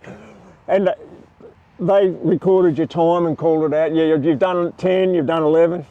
So off we go. There's about 100 in the field. and I loved it. A lot of this, to me it was, I can settle down and just run these laps. So I've never run further than 16K or 10 miles. So it was great. I've gone through that and I'm feeling good. And I knew I could run that at 6 minutes a mile. It's hard to say what that is, about 3.6 minutes a K. I was fairly fit. So I thought I'll run 7 minute miles to try and run a 3-hour marathon. So, which is a bit better than 5 minutes a K. It's probably about 4.4 minutes a K, or 45 minute 10Ks. So I'm doing that, and I go through 16, and I go through 18, and whatever, and I'll get up to 20 miles, 32K, and I'm going along, and I think, oh, this is easy. And all of a sudden, my legs just said, we don't want to do this anymore. And so what they call the wall. I had no idea. I didn't feel nauseous or sick, but I sort of got to the stage where I had to walk, and they were handing out oranges and jelly beans, and I thought, I actually saw a bloke pick up a Coke can that was on the ground, and it was just someone had dumped a Coke can. This bloke, God knows who dumped it. He's got the last few. I felt like, oh bugger it, he got that. I would have picked that up. We were desperate for sugar. We had no knowledge of fueling or hydration. Fortunately, it wasn't hot. Somehow I struggled through and ran this. So November 77, my first marathon. I've run 3 hours 13. I probably was on course to run about 3:03, but in the last, what they call it, 8 or 10 Ks, I've lost 10 minutes and somehow ambled through and ran 3:13. I was so proud of it. I was about 33rd out of about 60 that finished. I went back to work with my friends at the office in Frankston, still the education office, and I was like, I've run a marathon, I'm 25 years old and I've run a marathon, and very few people had or heard about it. A lot of the guys there were having a bit of a run with it at lunchtime and things like that, but you've run a bloody marathon, and I was just so elated. I'd talked about this for 10 years. I'd heard about marathons. the following year they started the Melbourne Marathon from Frankston to Melbourne. And mentally I'm fine, I've already done this. So I said with a mate, he wasn't as fit, I said, I'll run with you, I'll just run it easy. So I did. And that was the first time that I ran the Melbourne Marathon. Then from then on I was hooked. I started running it much harder, and I've run every one of them. Like, this is 47 years this year. I've run a lot of other marathons at other places, but that initial one at Princess Park Carlton, it broke down a lot of barriers. It was a great way to do it because you could stop at any stage if you really had to and just walk back to the start just across the park, and you could see it. And it was flat, it was cool. You had a drink station every 3 kilometres as you came round, and it was a very friendly atmosphere. And I think that instead of being daunting, like going out on a hot day in Sydney or Melbourne and there's people everywhere, most of those guys were pretty good runners, and so everyone came through pretty well, and it gave me this sort of comfort feeling from then on. I've had some bad results in marathons on hot days, I can tell you, since then, like I'm talking about, but it's never scared me ever since. I've always thought if you're prepared and it's the right day, you can get through well, and you've got to. The next year a bloke wrote a book called, in 1978, called The Complete Book of Running, and my mum gave it to me for my birthday. Oh, you can drink water, when you run. Mate, you get a stitch, So I started, if you can have water with sugar or something like that, that'll help you. Oh, okay. I started to really learn a lot more about fueling and training and hydration. And from then on, I found another book called The Science of Distance Running, which was printed from an American fellow in 1978 called David Costill. He's only just recently died, and it just had so much information about diet and nutrition. A beautiful little book called The Scientific Principles of Distance Running, and I've bought that in op shops and given it to other people and said, look, this is old, but it's still good. And as I started to learn, so my 3:13 in 1977, my first marathon, 79, I cracked the 3 hours. I was really happy. And then 1980, I had a massive, everything started to go right and I really knew what I was doing. I got down to 2 hours 42. And then in 1981, 2 hours 38. In 1982, I finally got to 2 hours 36, and I was there for a couple of years. It was as quick as I ever got, 2 hours 36, but that put me in the top 50 or 60 in Australia at the time. It was a pretty creditable time. Tom Humphries just won the Brighton Beach in about the same time, and so it was pretty good running, but there was a lot of blokes running who were running a lot quicker than 2:36. There was such an era of competitive runners. Now there's a lot of people running, but not that many down at that sort of fanatical. You had to run 100, 110, 120k a week and hard to get down to 2:36, and I loved it. I was lucky. When the kids came along and job promotions, I just backed off and I started to do a bit of triathlon actually for a few years, and then Paddy said, are you going to keep doing this forever? And I'm like, yeah, I'm really cutting the kids out a bit, so I just went back to running after 5 or 6 years of doing tries as well as the running. But that was the first marathon, and that was so I've managed to, a lot of the years I had the business, I couldn't run very much, but I just kept that core of fitness to be able to keep knocking out a marathon each year and get that Melbourne Marathon or another one. I'm very lucky I had my partner in the business for the first few years. He'd done marathons and he said, you make sure you don't miss your Melbourne Marathon each year. So he was very supportive. Peter Caffarella was his name. And so I never missed a year. And I think that core fitness also helped me with the shop because we did a lot of hours and a lot of lifting. And I think the fitness in the grocery store made a huge difference to just being able to do the day quite often, just to be there late at night, putting stuff on the shelf and things like that. I always told people who are about to go into small business, don't forget your health, don't forget your fitness. It's so crucial. Especially if there's a lot of hours standing or lifting or anything like that. Yeah. And you mentioned doing triathlons. Yeah. What was your first triathlon race you did? Oh, that's good. My first was at Hastings, and my friend, who was my business partner, because he wasn't so much of a runner, but he'd been a very good swimmer and a good cricketer and footballer with Hyatt, Peter Caffarella, he said, oh, I'm going to have a go at this triathlon stuff. And he knew he was a good swimmer. I got him up on the running, and he bought a push bike, and he was often riding from Hyatt to Frankston, where we worked in the education office. So I said, okay, I'll have a go at this Hastings triathlon. So we rocked down to Hastings and we swim out in the bay and back, and I'm a very ordinary swimmer. Peter's got me up on the swimming to where I can at least swim 2K. 3 months earlier, I was lucky to swim 100 metres. I was terrified. And I just kept going and going and going. All of a sudden, I could swim a kilometre, and I was at the Pine Spool. Peter, I swam a kilometre. You know, I couldn't believe that I could swim a kilometre. So, you know, this is 1981, and I'm 29 years old, and up to then I was terrified of the deep end of the pool. You know, like swimming 50 metres, and all of a sudden I'm swimming a kilometre, and I feel I can swim out in the bay a kilometre. So I swim out at Hastings with a whole huge field of other people, and I'm about last out of the water. I'm a pretty good bike rider because I've always ridden a bike since a kid, and never competitive, but lots of riding. So we ride up to Arthur Seaton back, 80k, and I did pretty well. I picked up a lot on the bike, and Paddy's in the car. You could trail it along, you know. You right? Yeah, handing me the odd drink bottle, and there's about 100 people in this triathlon. So from when I got out of the water, I'm passing people all the way up to Arthur Seaton back, about 2 hours 40 on the bike for the 80k, and then it was a 21k run out to Devil's Bend Reservoir and back, and I just was mowing them down. And that just suited me to the hilt, because I'm running 4-minute Ks, and a lot of these people would be lucky to run 5 or 6. So I ended up coming in, I think about 30th out of about 100 or something in that first triathlon, but I've done a half iron triathlon, you know, and I'm pretty happy with myself. I'm 29. So apart from my sort of first marathon, here we are 3 years later, and I've done a half iron triathlon. I did a few at Frankston and a few sprint triathlons at all different places.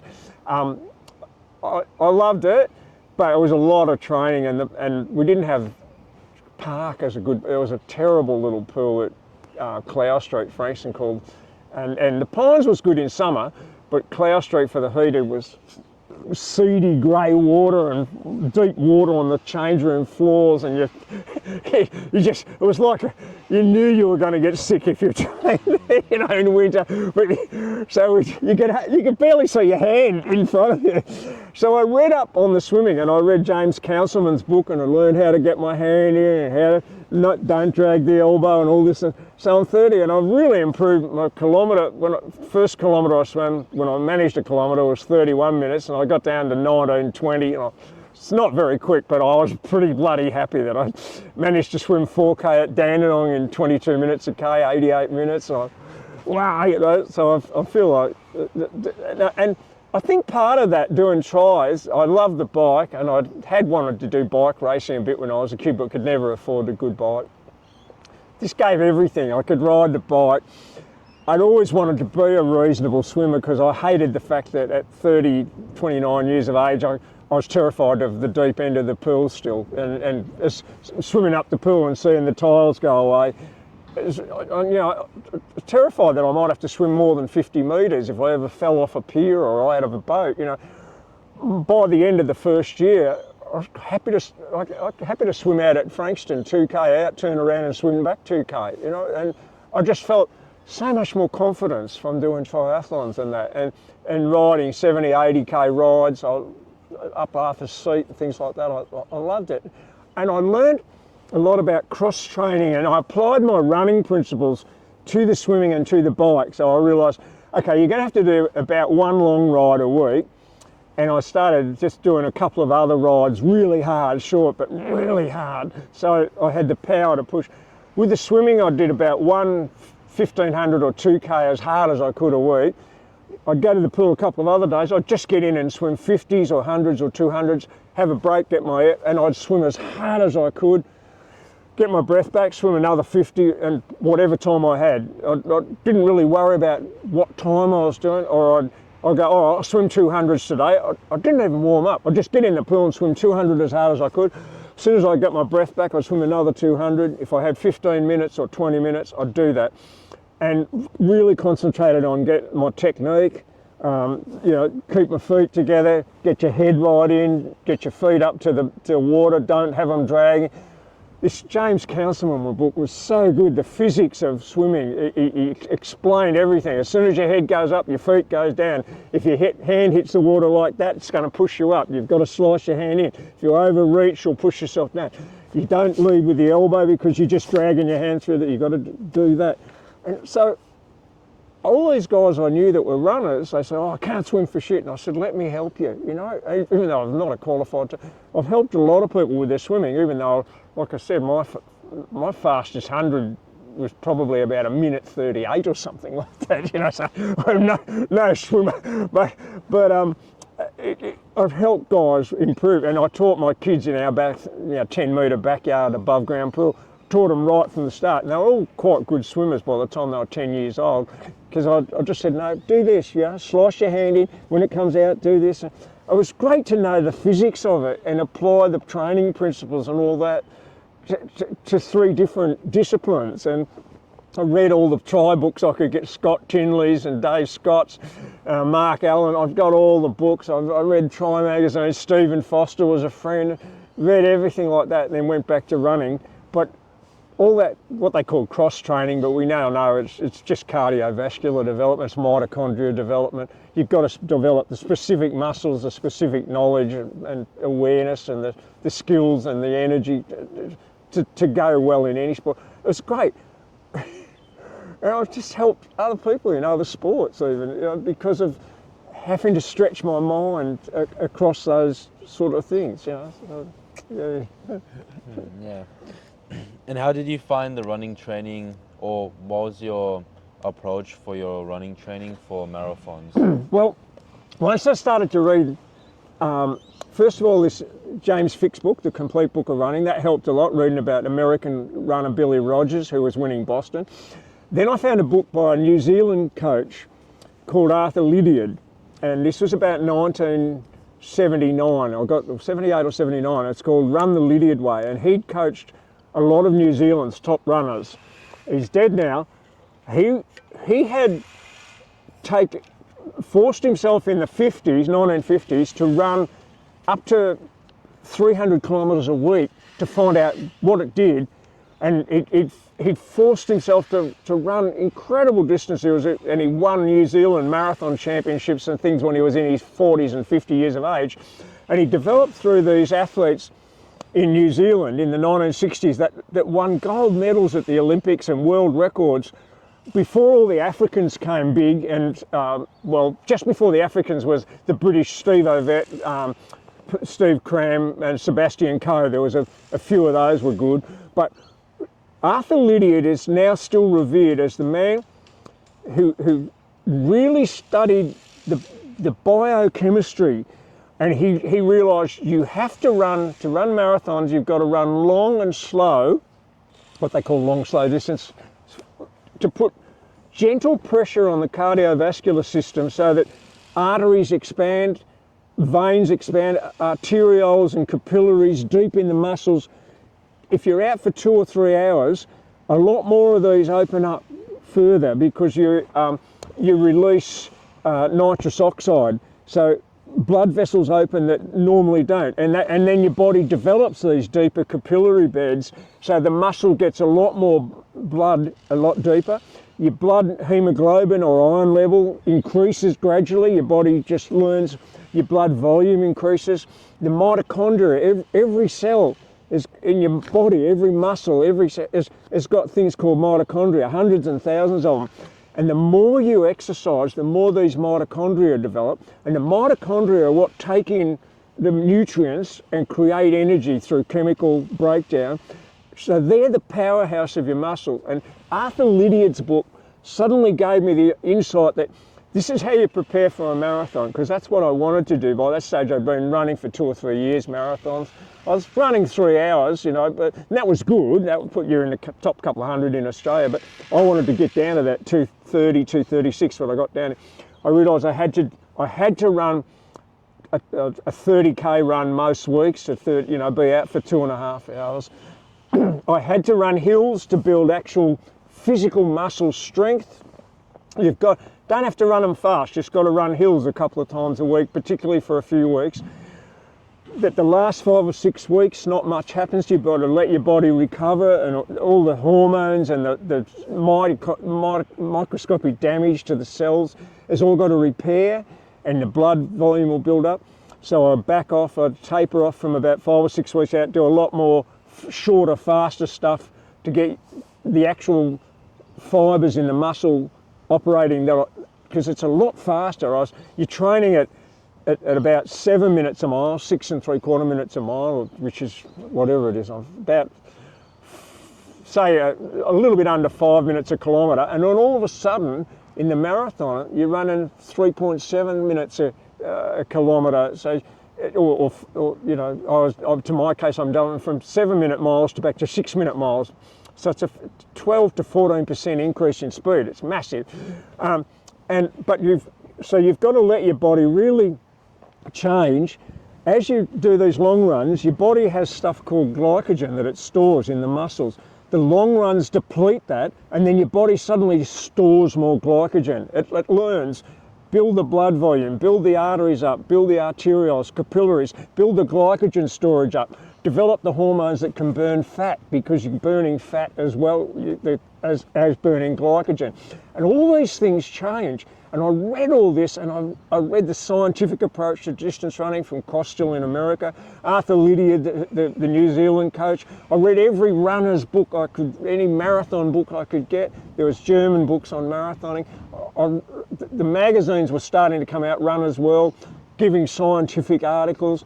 And I studied, and I still do, as much as I could on nutrition, diet, technique of training, periodisation, like a lot of long running for about 12, 13 weeks, then hills and shorter with just maybe one fairly long run a week, build that actual strength and a bit more speed, and then the last 5 or 6 weeks period right down, just the odd medium length run, maybe 15 to 20k, and your body won't suddenly lose that endurance, but it builds the specific fibres. And I think then reading about the swimming and Laurie Lawrence and his swimmers, they all quote, bloody Laurie Lawrence all quotes Arthur Lydiard, the running coach. Lydiard, you've got to do this with his swimmers. He'd get them to swing a massive amount of laps, and then he'd start to make them swim resistance swims, and then he'd get them to do intervals, 25-metre intervals, where they'd do multiples to just get their technique and their speed. And the cyclists do exactly the same doing the Tour de France. And I say, all these principles are the same. You've got to build your endurance and your massive development, what the Kenyans call building your motor, because their kids run to school from the day they start school at 4 or 5 years old. They run 5 or 6k to school, the Kenyans and the Ethiopians, on these dirt tracks. The school's 5. Then they run home. By the time they're 8 or 9, they've built their motor. They've got all this mitochondria, they've got iron, they've got massive lungs, the capillaries, their heart volumes have increased, their lung volumes have increased. So as they get older, and they get to 13 or 14 or 15, they start going in these races, and everyone wonders, what's the secret of the Kenyans? I was a Kenyan kid, I was lucky. We ran a couple of K to school at Bathurst over the hills and ran back. I was running or cycling for an Australian kid, crazy from a very young age, and didn't realise, not quite as much as the Kenyans, but I was very lucky that I had this hugely active, just getting to school. At school, I didn't mention, at Bathurst and at Tempe and Yarraville, we had no equipment to play on. Our only game was to run across the field, and a kid would chase you and grab you. In New South Wales, they called it cocky law, and he'd grab you and call it cocky law 1, 2, 3. And you're trying to beat these kids, and I was pretty fast, so then you'd start with 20 kids and one kid in the middle, and then every time he caught one, you'd have to duck in between them. that was all we did, all lunchtime and all recess. There was nobody equipment. Came to Victoria, a lot of kids were kicking the footy around. Didn't do that much because it was rugby in New South Wales. So I wasn't much on the footy, a bit of cricket in. So they played what they call Charlie over the water down here. Same game as, we call it Cocky Laura 1, 2, 3 in New South Wales. They call it Charlie 1, 2, 3. 20 kids race across, one kid's got to grab you when he goes, Charlie 1, 2, 3, and then you've got to be with him and grabbing the other kids. And I'd always nearly be the last kid caught. So that's all you did all lunchtime, was this bloody running. And you ran to school, you ran home, you ran at lunchtime and recess, you were running on the weekends.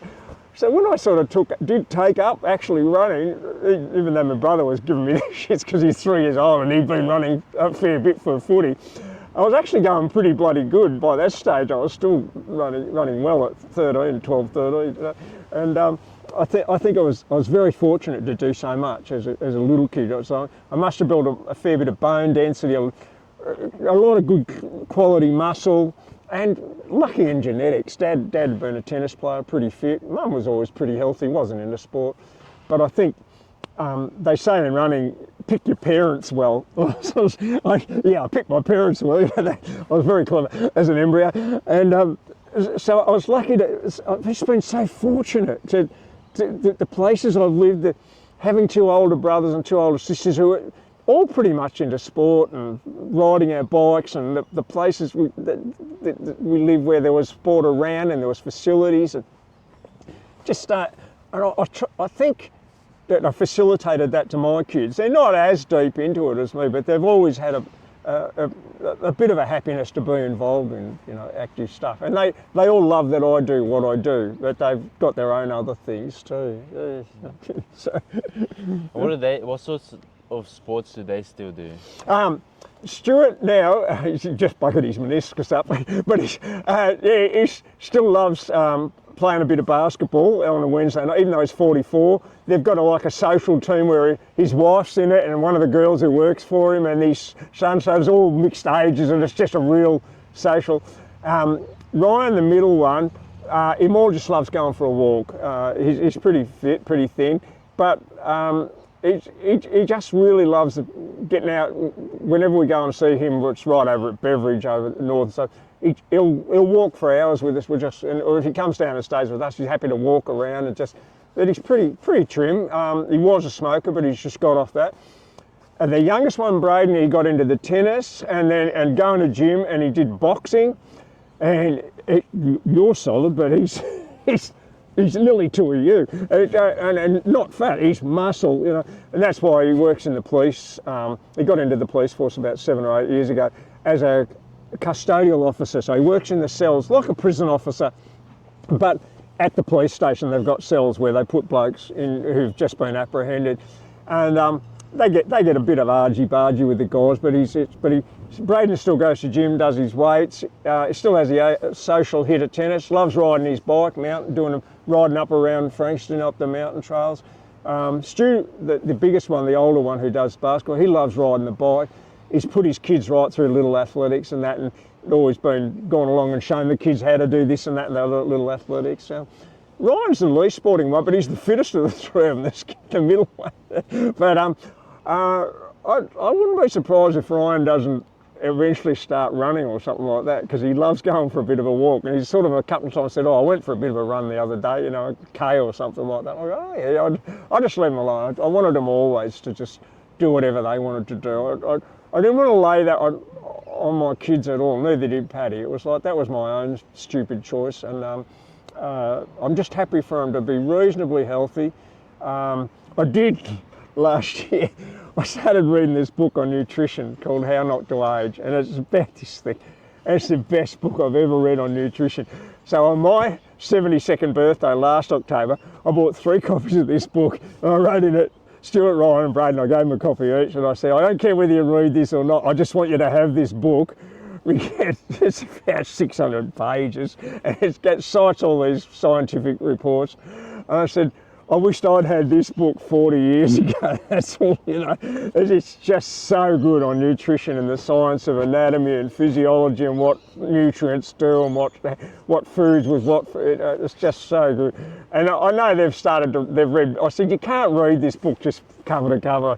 I said, you might as well just open it like the Bible and just read a page here and then look that up on Google where it says it. I said, if you try and read it cover to cover, you'll think, oh God, I didn't want to go to university and do a nutrition course. I'm still reading it, and I'm like, I go back and I start again and I read, and I make notes and I read. So that's the three of them with their sports. Where can we find this book? It's called How to Not Age. You can look it up on Dr. Michael Gregor on the net, and Paddy bought me the subsequent book recently, because he's also done this one, How to Not Diet, and this is very similar, overlaps a lot, but it's got a bit more. How to Not Age is about a lot of things you can do to help. How to Not Diet, it talks a lot about when you have foods, like if you have fibre first, or cellulose, or like beans, and then you choose to have like even a can of Coke, the fibre in your gut slows down what they call the glycemic rise, or the glycemic index. So if you just have a can of Coke, your blood sugar will spike and you'll secrete insulin, and then you'll turn it into fat if you don't have a sugar. But if you eat plenty of fibre first, you can have quite high GI or glycemic index, or quite sugary sort of foods, carbohydrate, refined carbohydrate, and not have as big a glycemic. It'll delay the glycemic rise, the blood sugar level rise, which is great because you're more likely to burn that sugar and not turn it into adipose or fat. You're also likely to have energy for a lot longer in the day and not go and crave, because as soon as your liver glycogens and your blood sugar levels start to go down a bit, your brain goes, oh, I've got to have sugar, I've got to have sugar. And it explains so much of this. So the two books, How to Not Age and How to Not Diet, are very similar, but this one's more specifically, it very much advocates plant food, plant protein, but he doesn't sort of say, oh, you've got to be a vegetarian or a vegan. No, I can't handle it, because I love the odd hamburger or sausage or a bit of chicken or whatever, or a tin of fruit. But he just cites the reasons why plant food is a bit less inflammatory. Lots of things. It's less in what they call C-reactive protein, which is a chemical that your body secretes when it. And there's all these different. And there's hormones that a plant food doesn't release called mTOR and IGF-1, and they think that as you get, they're great when you're young, but as you get older, if you have too much milk and you get this mTOR and IGF-1, they help growth. That's great, because milk is to help calves grow, cows. But they can stimulate cells that are cancerous and things like that. So he's not saying just, and I said to Paddy, I'm not going to go out and be a mad vegetarian, but I have one, I want to live long and healthy, but two, I'm still trying to get as much fat off my body but not lose muscle mass as I can. So I'm very, very particular about getting protein, and I had been eating a lot of salmon and tuna and milk and that. And then I had a couple of years ago, I had the prostate cancer was detected, so they got the prostate out, and they were fine from that.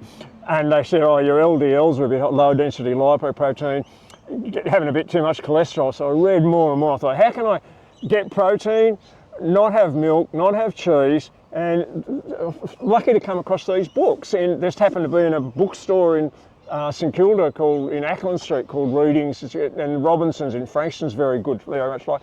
They tend to have these really good books that really give you a lot of the latest science, and it's not just bloody YouTube podcast things that, you know, it's, no, he's not, he gives it in the back of that, there's a QR code that you can download, and you can even do it with your phone. Somewhere here in these last few pages, a QR code, and when you scan that with your phone, it gives you access to a database of thousands of scientific research papers that are what they call peer-approved papers, that are university papers. Here it is. From like Harvard, universities all around the world, and right through the book they'll give little numbers, and it'll talk about, oh, they did a study in Denmark on 20,000 women who were, you know, couldn't lose post-birth weight, and 10,000 of them, they did this, and 10,000 they didn't. And you go, oh yeah, this is, yeah. And then you'll give the little number, and because you've scanned that, okay, you key the number in on your phone, and here's this actual study, the full university study, listing the date and the time and the objectives, and it's a peer-approved paper, and you have access to read that. And there's thousands of them. So it's not just some clown, you know, in Denmark going, oh, we did this with these 10 women and all that sort of thing. Yeah, you can. It's official, and there's like a reference that you can backtrack it. Yeah, backtrack. And again, he doesn't lay it on you that, oh, you've got to do this or you've got to have that, and he's not trying to sell you anything. Because his money, for start, it's all free. All that's free. You buy the book, but he's from these 2 books and one other, the money all goes to nutrition research. He donates it, and he's got Dr. Michael Gregor. You can look him up on Facebook, and he's also got a thing called nutritionfacts.org, and nutritionfacts.org. They're both free sites, and they give massive amounts of information out. Blueberries have got fisetin in them, which are anti-inflammatory and antioxidant, and strawberries have got fisetin, and this is the highest level of fisetin. And fisetin helps you with autophagy, which is clearing out junk cell chemicals from your body from misfolded and it just I've just learnt so much in the last few years, and yet I've always read. And and Paddy says, "Oh, you're bloody obsessed." And I said, "Well, the more we read, the healthier we can be, even though at our age, and eating more nuts now and less chocolate." But I said, yeah, if I can figure out how to lose 5 grams of fat and run a little bit better, I'm still competitive. I still want to be it's still my sport as well, you know. And I reckon I'm in the top 2 or 3 in marathon in Australia in 70-year-olds, which means absolutely nothing. Probably in the top 50 or 100 in the world in 70-year-olds in marathon. Again, it means absolutely nothing. No one gives a damn. But it does to me, you know. So it'd be like if I was playing Scrabble. I go, well, I'm one of the best Scrabble players in Australia. So I don't say that, but it makes me happy because to me, it's still my sport and I love it, you know. And if I get in a race and Brighton Beach Marathon the other week, and I think there was a couple of 100 or 300 or 400 in it, and I was in the top 50%. I'm going, I'm really happy. I'm 73, and and there's 400 or 500, or there's 5,000 in the Melbourne Marathon. If I get in the top 30%, I go, I'm pretty bloody happy about that. I don't care if I'm 2,899th or 90th. I just feel that competitive, that egotistical side of me is happy, you know. And you're beating all like the younger runners as well. Yeah, I do, yeah. And it was so funny. The first marathon that I ran in it about 10 years ago, after I was 60, it was in Tasmania, and I remember running along, and I came up to this guy who was obviously grey, and he was obviously in his 60s as well. And the next thing, his head went down, and he started, and I suddenly realised, he's like me, he's over 60 and he's really competitive. He beat me. I was sort of, part of me was racing him and part of me was laughing because I hadn't realised up to then, all us buggers over 60, that was my sort of introduction, are really competitive as well. In the Melbourne, you don't notice it's the so many people, but this was a very little marathon in a place called Ross in Tasmania, and there's only about 30 people in it. And he was about the only other guy who was over 60. And I was running all right then, but not as well as I'm running since I've worked at Park. The last 9 years I've been able to train a lot better. But I was still working the bottle shops. I got up to this guy and his head going around and he's really going for it. So he's another crazy like me. He's over 60 and he's really competitive. You know? But that's good, you know. It's a bit of fun. Like they have age tennis players or bowls or whatever. So that's all it is. Master swimming competition. Yeah. I love those guys. Yeah, because you've sort of got to have. I'm the sort of guy, you've got to have that target, you know, a little bit. I'm happy for guys who can just run just to be healthy. And it's funny, the Ethiopians and the Kenyans call that. They go, oh, he's a healthy runner, you know, meaning he just runs for health. And that's fine. They still respect those people, and God bless them. But the Kenyans go, oh, we run to change. They call it to change. In other words, to develop, to grow. And the Ethiopians do too. And they're competitive. They really want to run hard. By the time they're 25, they want to achieve something. Yeah, by the time I'm 75, I want to be the best in the world. Paddy goes, you're mad. I go, what? Is it any harm, Do I hurt anybody? It's just my own private little stupidity. That's that. And out of all of the races you've ever done, which one's your favourite?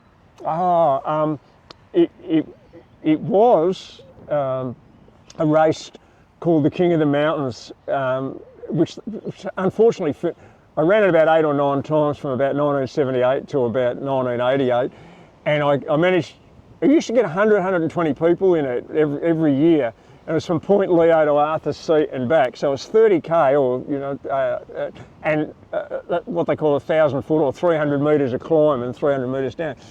And the first year I ran it, I think I was about 15th or something on it, and then the next year I was about 9th, and then I gradually came down. I'm 7th, 8th.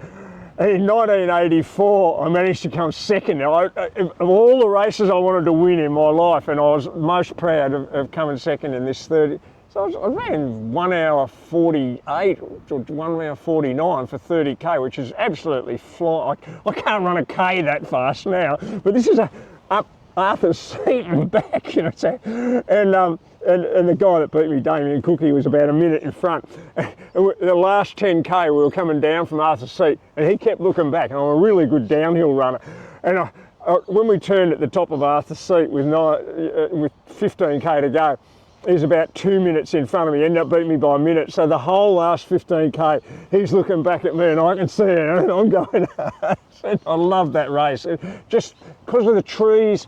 In those days, you could run on the road on a Sunday afternoon. They'd hold it, and they used to have this. It was only like a few dollars to enter too, and then we'd have a big afternoon tea down at this church camp at Point Leo. But they used to get massive crowd. They also ran a half one, like a 15k where they went halfway up and back. So, but the 30k from Point Leo to Arthur's Seat and back was just so, and it was a climb to get up there. But to come back down to run 15k, I just love the feel of that race. And I think that's why I want to run this one in January, where they go over it's sort of reliving my childhood.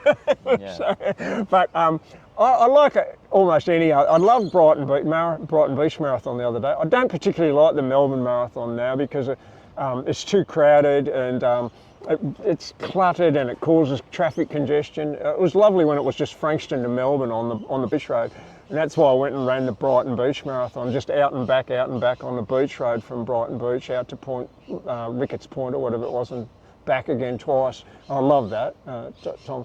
I love that sort of just the undulations and just the view of the bay, and not such a crowded field, and just a feeling of it's like the Frankston to Melbourne, when they used to have that marathon, was great. You got round to about Ricketts Point, you could see the city, you could see the Rialto Tower, and you felt like, okay, I'm running from Frankston to Melbourne, right round the bay. If you're up on Oliver's Hill, you can see that. Right, I'm going to run from here to where those tiny buildings are on the horizon. I'm going to run that, and so you got to Ricketts Point halfway there, Beaumaris, and you could see those buildings getting bigger and bigger and drawing you in, and it had like a feeling of purpose almost. And you got to Elstonwick and Elwood and then down St Kilda Road, and it's just drawing you in as hard as you can. So you finished at the Art Centre in those days, not the MCG, and you felt like you'd really achieved something. You'd covered this distance, but then they started putting it in Melbourne and it just winds all over the place, and that's great for people that just want to say, oh, I've run 42k, but I sort of felt like I really loved it around the beach, being able to see that it had some sort of feeling of naturalness, like you were actually, even though you're on the road, it was like you were actually going through a landscape sort of thing. Yeah. Because that's where I ran my first ever 42.2k. Yeah. It was along Beach Road, starting from St Kilda till Mordialloc Pier and then back. You did that? Yeah, but it wasn't a race, it was just on my own. Yeah, no, that's fantastic. That is but it was you know exactly what I mean. If you have done that, And that is it, yeah, that is, I'm so glad you've done that. And just to have that experience, to have that feeling of there's the bay, and it changes you, because if you've got to drive to Albury or something, so, oh God, it's a 4-hour drive. Well, hang on, I can run 4 hours, you know, like I've run 3 or 4 hours. Why am I worried about sitting in a car drive?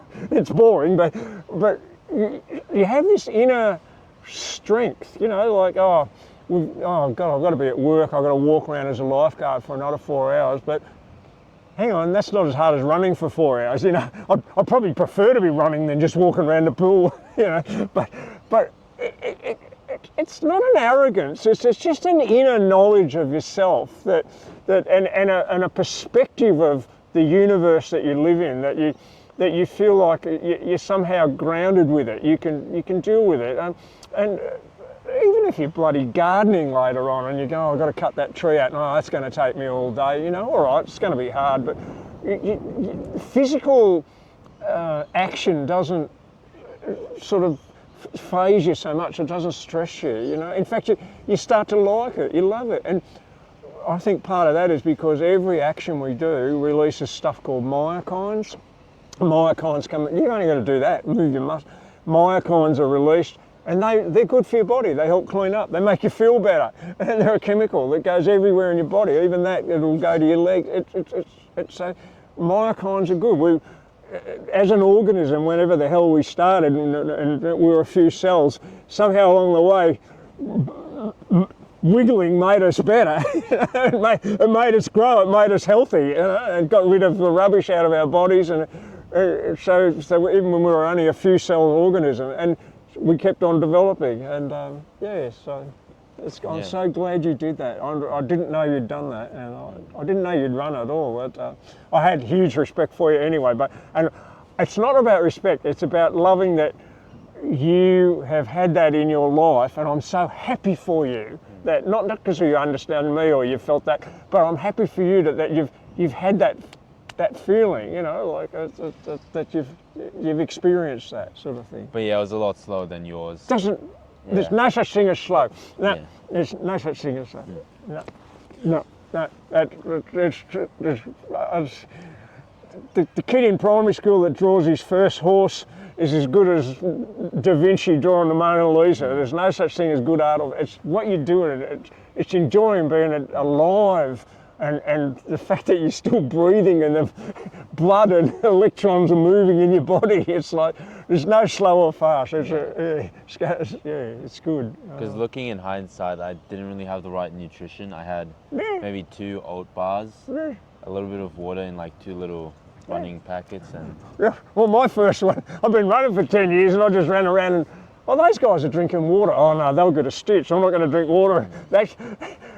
What an idiot. You know, like it was a wonder I even got through. So, and then by the time 2 years later, I'm starting to read all this stuff, and you learn. So that's how we humans learn. You know, the first guy that tried to kill a bloody kangaroo, just you better make the stick a bit sharper, you know, sort of thing. That's how we learn as a species. Yeah.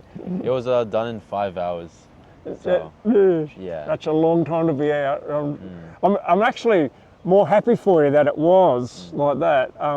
It says a lot to yourself about your commitment, and your deep inner psyche will have a great deal of confidence about that now, and a great deal of assuredness that I can keep moving. And God forbid, you know, you're having a plane crash and you're miles from anywhere or something,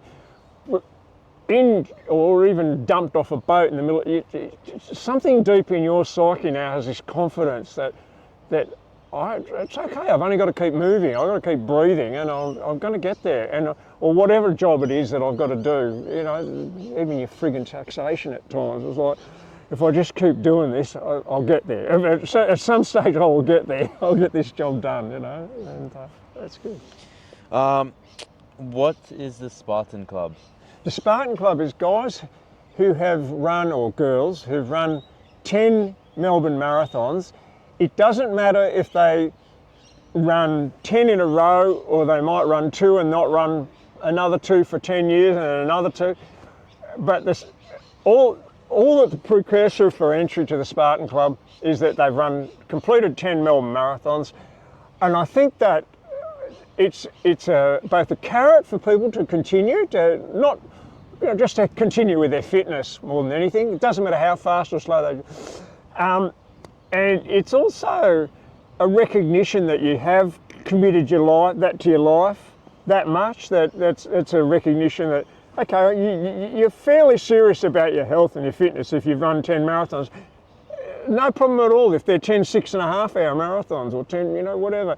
Just don't need to be elitist with it at all. The guys are all just great guys. When you rock up to they have one meeting a year called the annual general meeting. They have a few what they call club runs around the Tan or the Botanic Gardens, but I can never get into it. It's on a Sunday morning. But they usually meet once a month at the Tan, and anyone can run with them. They're not in any way elitist at all. But it just encourages guys to feel like there's something that you can get into this club, and they're like-minded people. I had a friend who's got a gift store in Dalesford, Michael Gregor. He ran quite a few back in the 80s. He didn't run his final 10th one till about 4 years ago. And he came along to the annual general meeting and they presented him with his Spartan singlet. So that's the first time he's ever got a Spartan. And he was crying because he'd completed the job of getting to be a Spartan. And I was crying. When I actually did my first 10 years, there was no Spartan club. They started, I think, a little bit after that. And I'm like, oh yeah, Spartan Club, 10 guys have run 10 years, no big deal.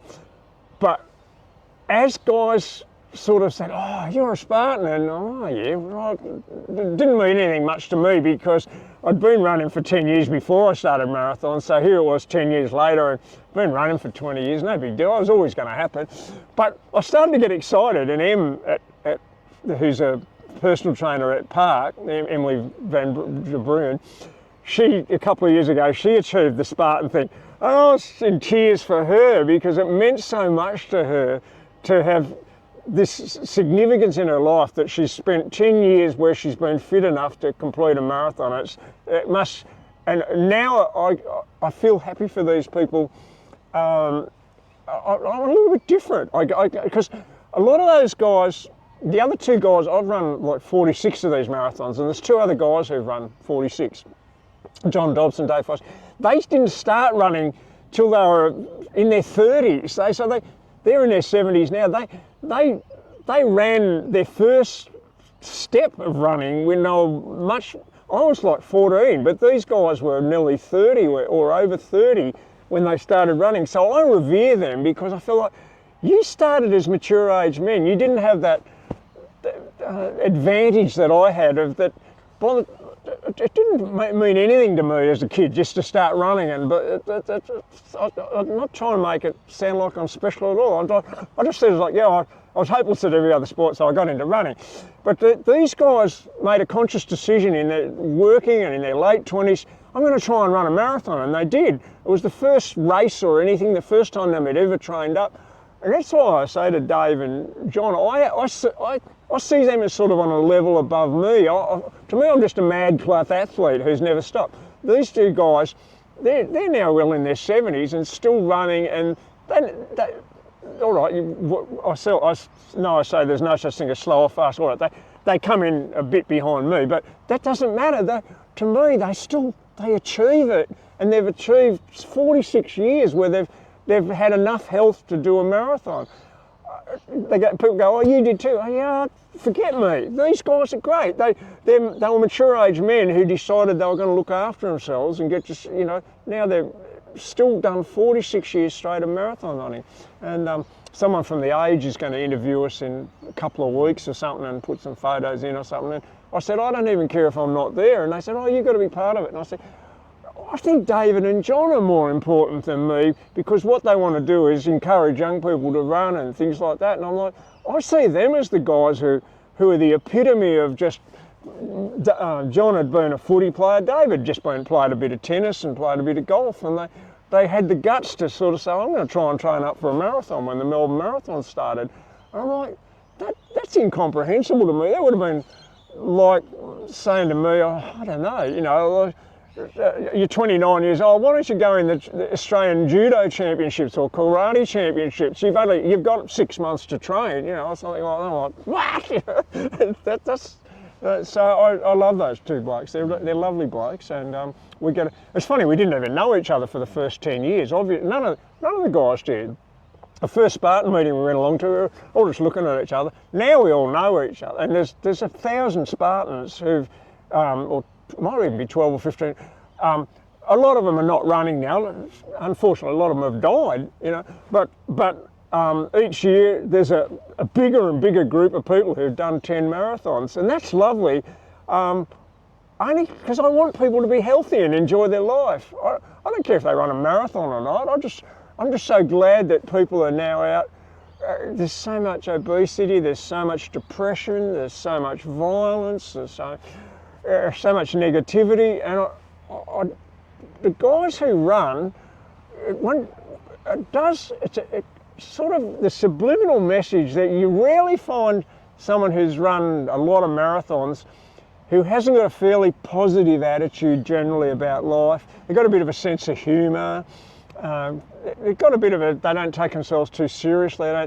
And nearly all the girls, there's a lot of women too who are Spartans, which is great, but I just find there are all sorts of people, they nearly always care about environment, and they're just much more total sort of people. And you're like that. You're very broad in your interests, and that when you told me you'd run that distance, it said a massive amount to me about you. You're a creature of the world. You appreciate the physical sort of reality of the planet we live on and the universe we live in, and it's hard to get that across to people that we're alive, and it's great to just be alive. There may or may not be a God, there may or may not be bloody anything, but at least enjoy what you've got. And somehow running and fitness does that with me, and just sort of quietly under the radar, people who say that they're a runner or a marathon runner or whatever, there's no need to say it out loud, but you sort of know a little bit straight away. It's the same a little bit even with cyclists and swimmers and triathletes and things like that, but we just happen to be runners, that's all. Yeah. Yeah. A lot of philosophy there. A lot of Yeah. What advice would you give for runners approaching their 70s on how to stay fast and strong?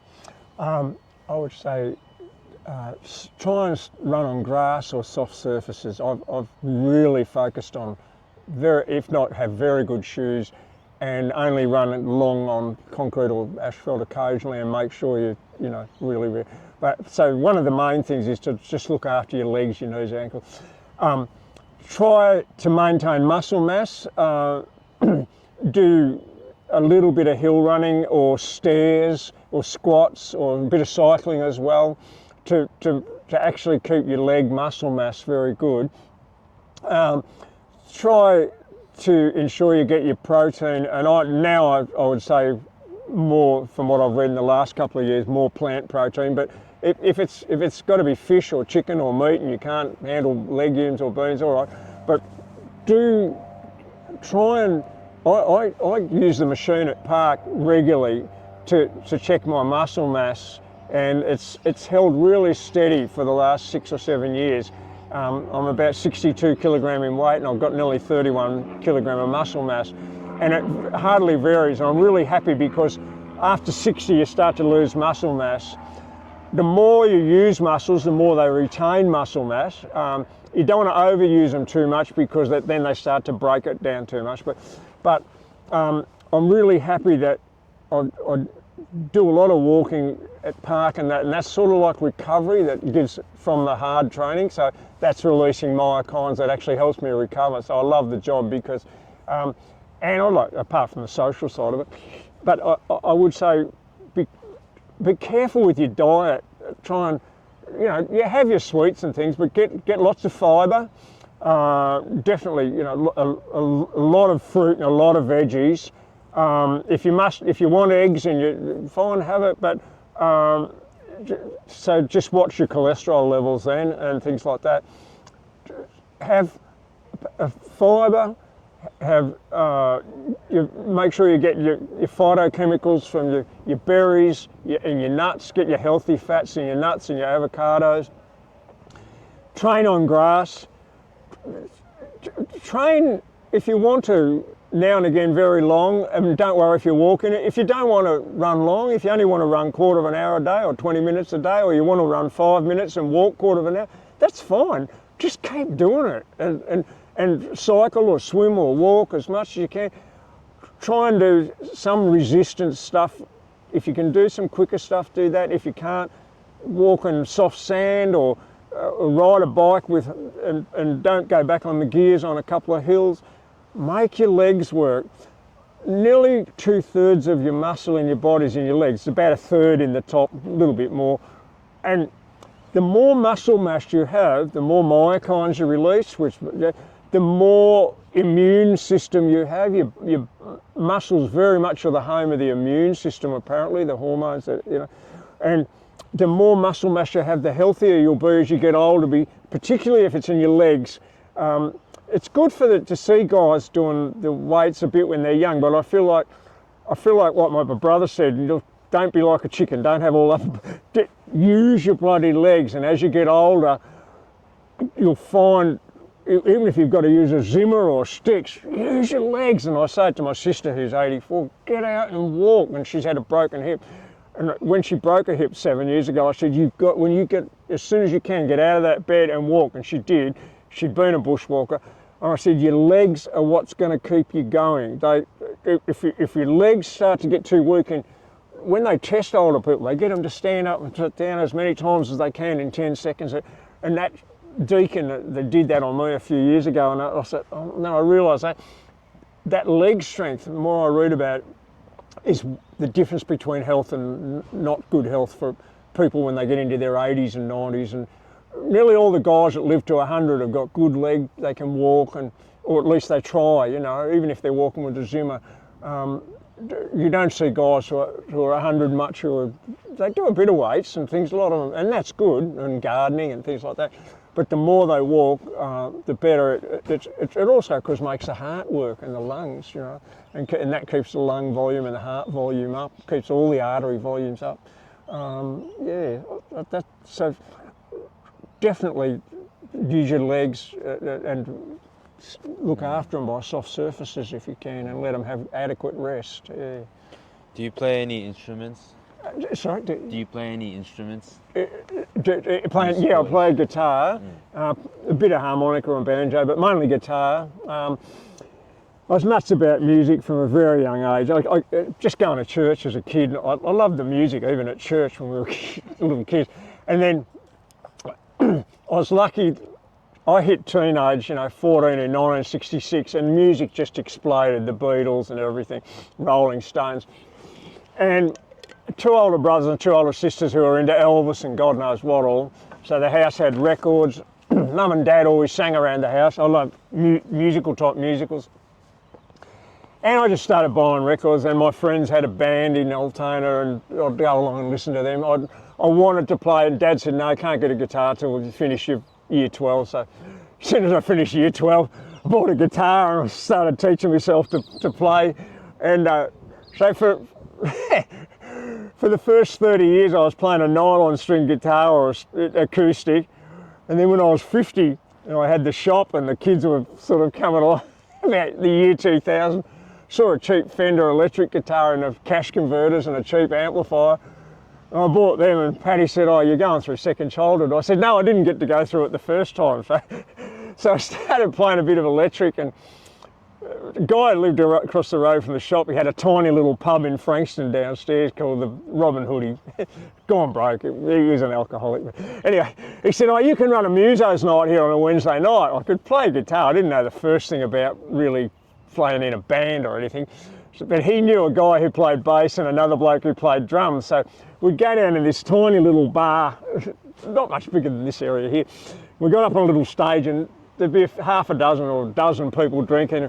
We'd start playing a few songs, and I'd sing a bit, or someone else would sing. He had a PA that he'd borrowed. and I was hooked. I loved it. We'd straight away just playing electric guitar with a little amp in this little tiny bar.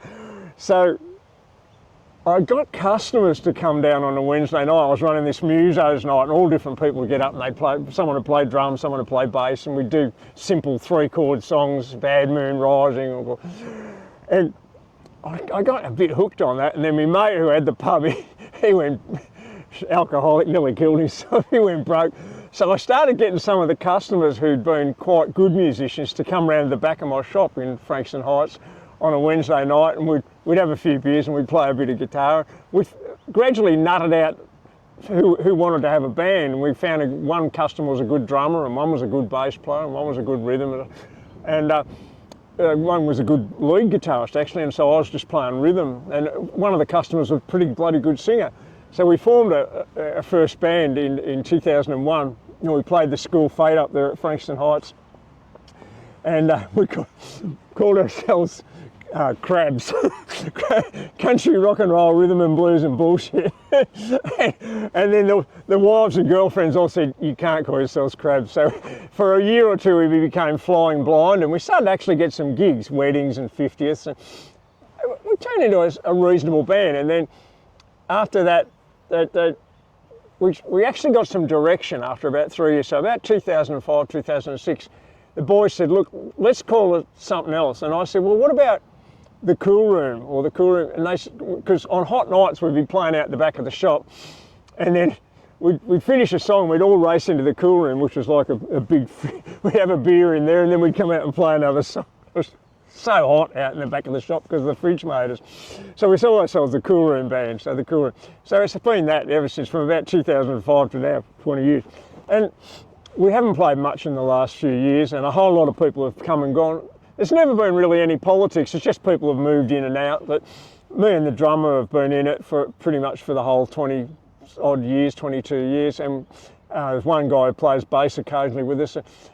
So in my mind, I've still got the band, even though we haven't done anything for 18 months at all. But when we see each other, we go, oh, we must get together and have a jam. And I've got drums set up at my place. But I still play a lot of acoustic, and I play quite often at a Cranbourne acoustic music night. I did a lot of years of playing with my neighbour as a duet in cafes and people's parties, just the two of us on acoustics.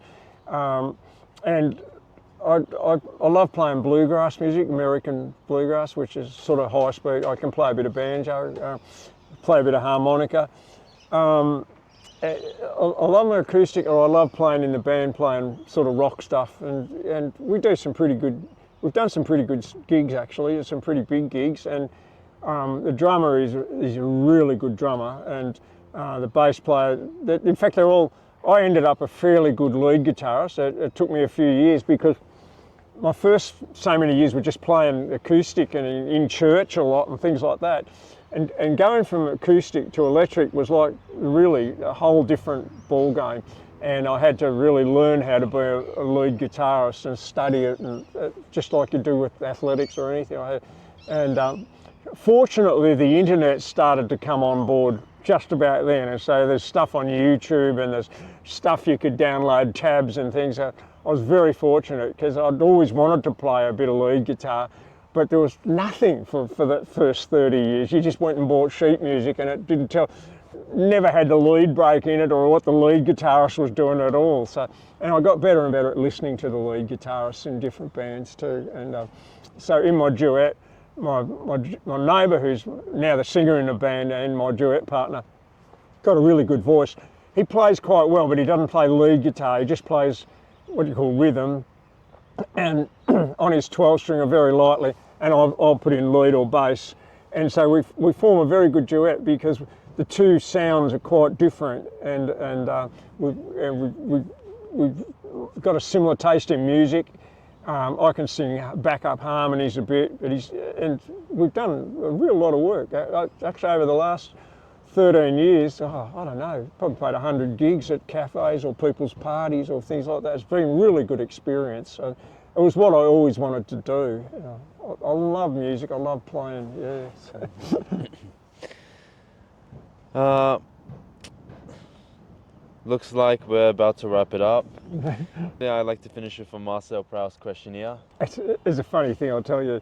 Sometimes when I start talking about running or anything, when it's a bit warm, the next thing, because I've run for 58 years, my bloody body starts doing, must release, and the next thing I start finding a little bit of perspiration on my back and my body temperature goes up. It's like, oh, here we go, we're going to, it's just so ridiculous. And it can be, so it's great being out here cold because I haven't started to sweat. I don't know what it is, but it's like, I get to park and I'm talking to someone, and next thing I start talking about some run and we really start talking about training, and the next thing I feel like, I walk away and I go, you're starting to sweat in your back, you're an idiot, yeah,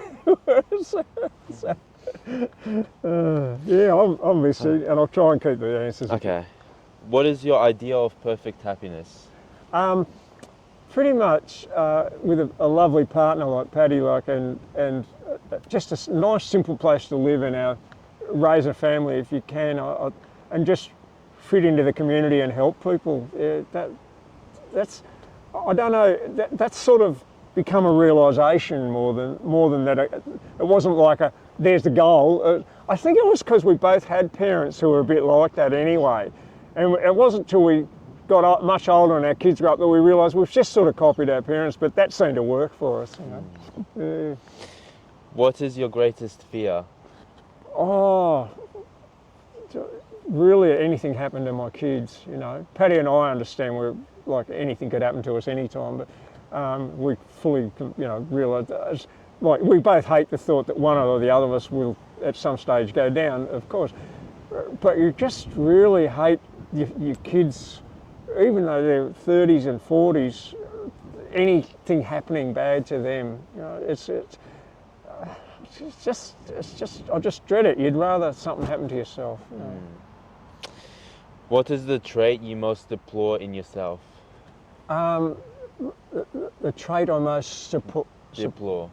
So dislike in yourself. Yeah. I most look for. Or deplore, which is dislike or don't appreciate or. Oh. Don't enjoy. So the trait most deplore. It's like an older word, but it means like a trait you would.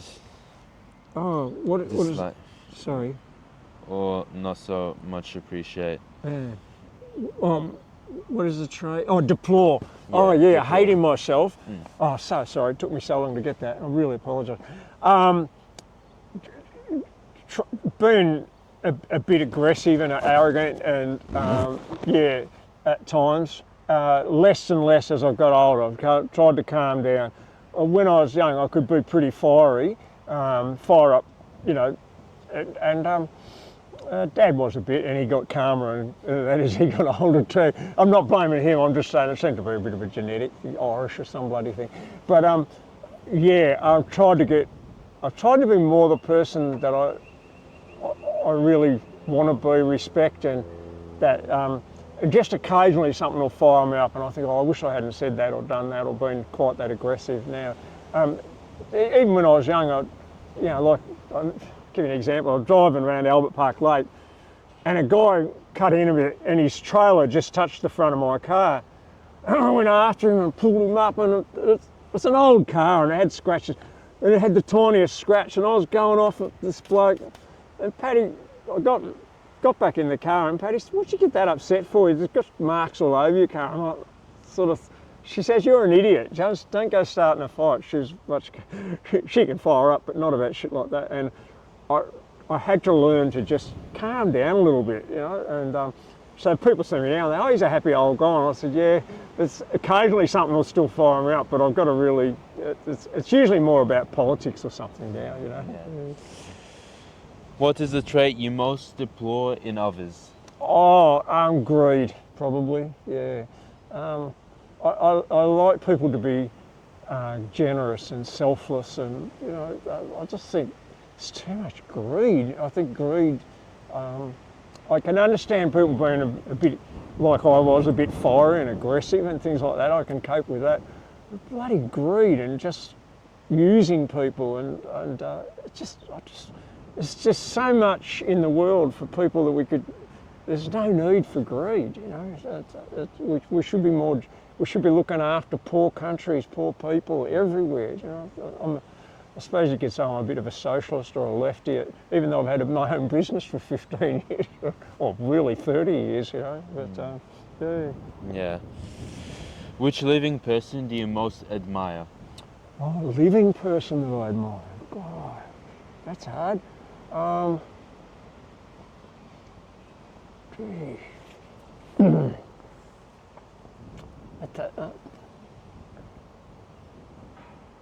Probably, there's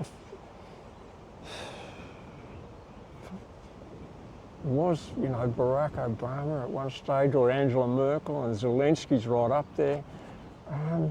Gabby Hollows, who's Fred Hollows' wife, she's arranging for cataracts and that to be removed from people, the Aboriginals and other things like that. It's so hard for me to pin it down to one. People who are generous. I know Warren Buffett's given away billions, but he's got billions. But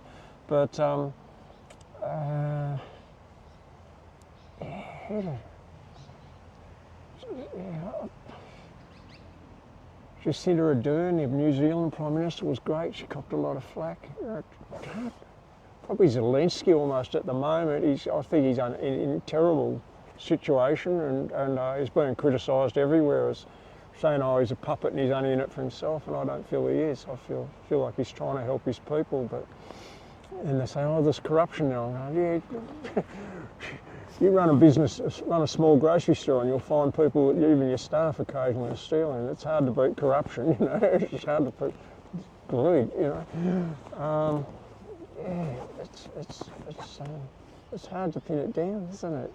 Who else is probably selfless, you know?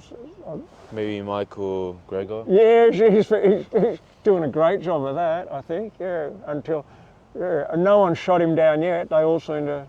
Like you often hear or read about something like that, and then someone goes, oh. Bernie Sanders I love, the American politician, is very left-wing, probably right up there with Zelensky, and people slag off at him on you know, Facebook, oh, you're a millionaire, and I've got no problem with the guy who's been in Congress as a senator for 50 years, being a multi-millionaire.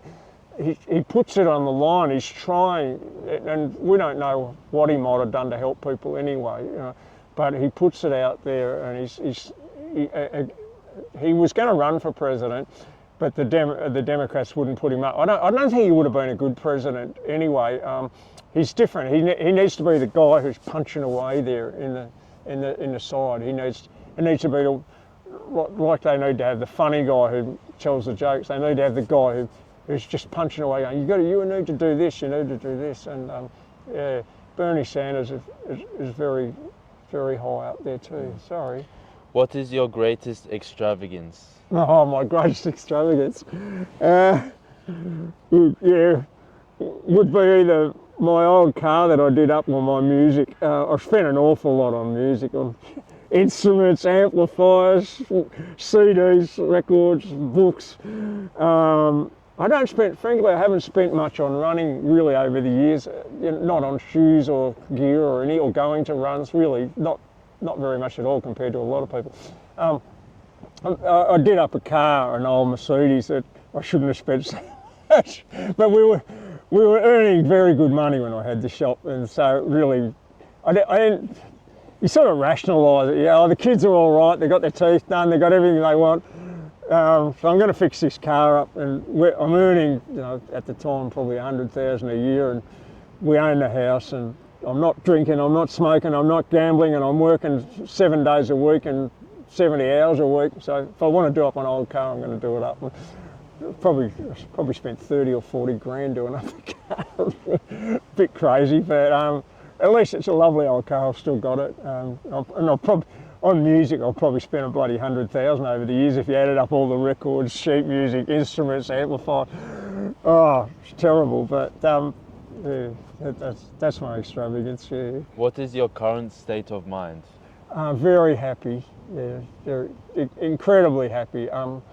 Probably the happiest I've ever been in my life, even though I've been very happy most of my life. very rarely unhappy at all, but I feel very fulfilled at this stage, more and more so each year. What do you consider the most overrated virtue? Oh, an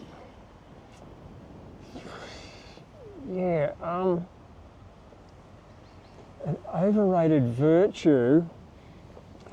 I suppose in virtues, are we talking about skills like boxing or anything, or running or anything? But or maybe it's funny. I was just said about Warren Buffett. I'm like, yeah, that's great that he's given away 100 billion, but he's got 100 billion to give away. It's great. I'm glad. That I don't want to cut him down at all. Good luck to him. There's plenty of other billionaires who aren't, but just go about it quietly, I suppose.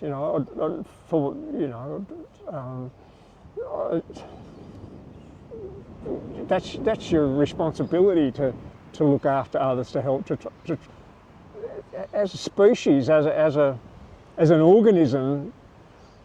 It's important that we help the other organisms survive, or the species doesn't. What's the point of being here and having electrons move from one molecule to another in the thing we call life? On what occasions do you lie? Do I lie? Taxation. Because especially when the Liberals were in and they were spending money on Iraq and Afghanistan, and I'm like, I'm not going to contribute to that if I can help it. But at the same time, I was probably giving away thousands of dollars of food in the shop. But I don't want to greenwash myself with that. But occasionally I'll lie with Paddy a little bit about bits and pieces. How far did you run? About 10k, or about 30 or something. Sometimes it's hard to justify lying, but sometimes it is better just not to say too much in a relationship with your wife. It stresses her. I didn't know they were coming. I didn't know they were going to arrive. Why didn't you tell me they were coming? I didn't know. She tends to stress out about someone's going to come. And the place is a pigsty, I haven't got anything to give them to eat, So, in a very lame way, I'll say if I lie now, it's probably to try and minimise Paddy's stress or something like that. I don't think I lie at work or with the band or with my kids or anything. I try to be one of the most, what I call open, honest, open misère. My Facebook page is pretty much all open, or just about everything I post is public.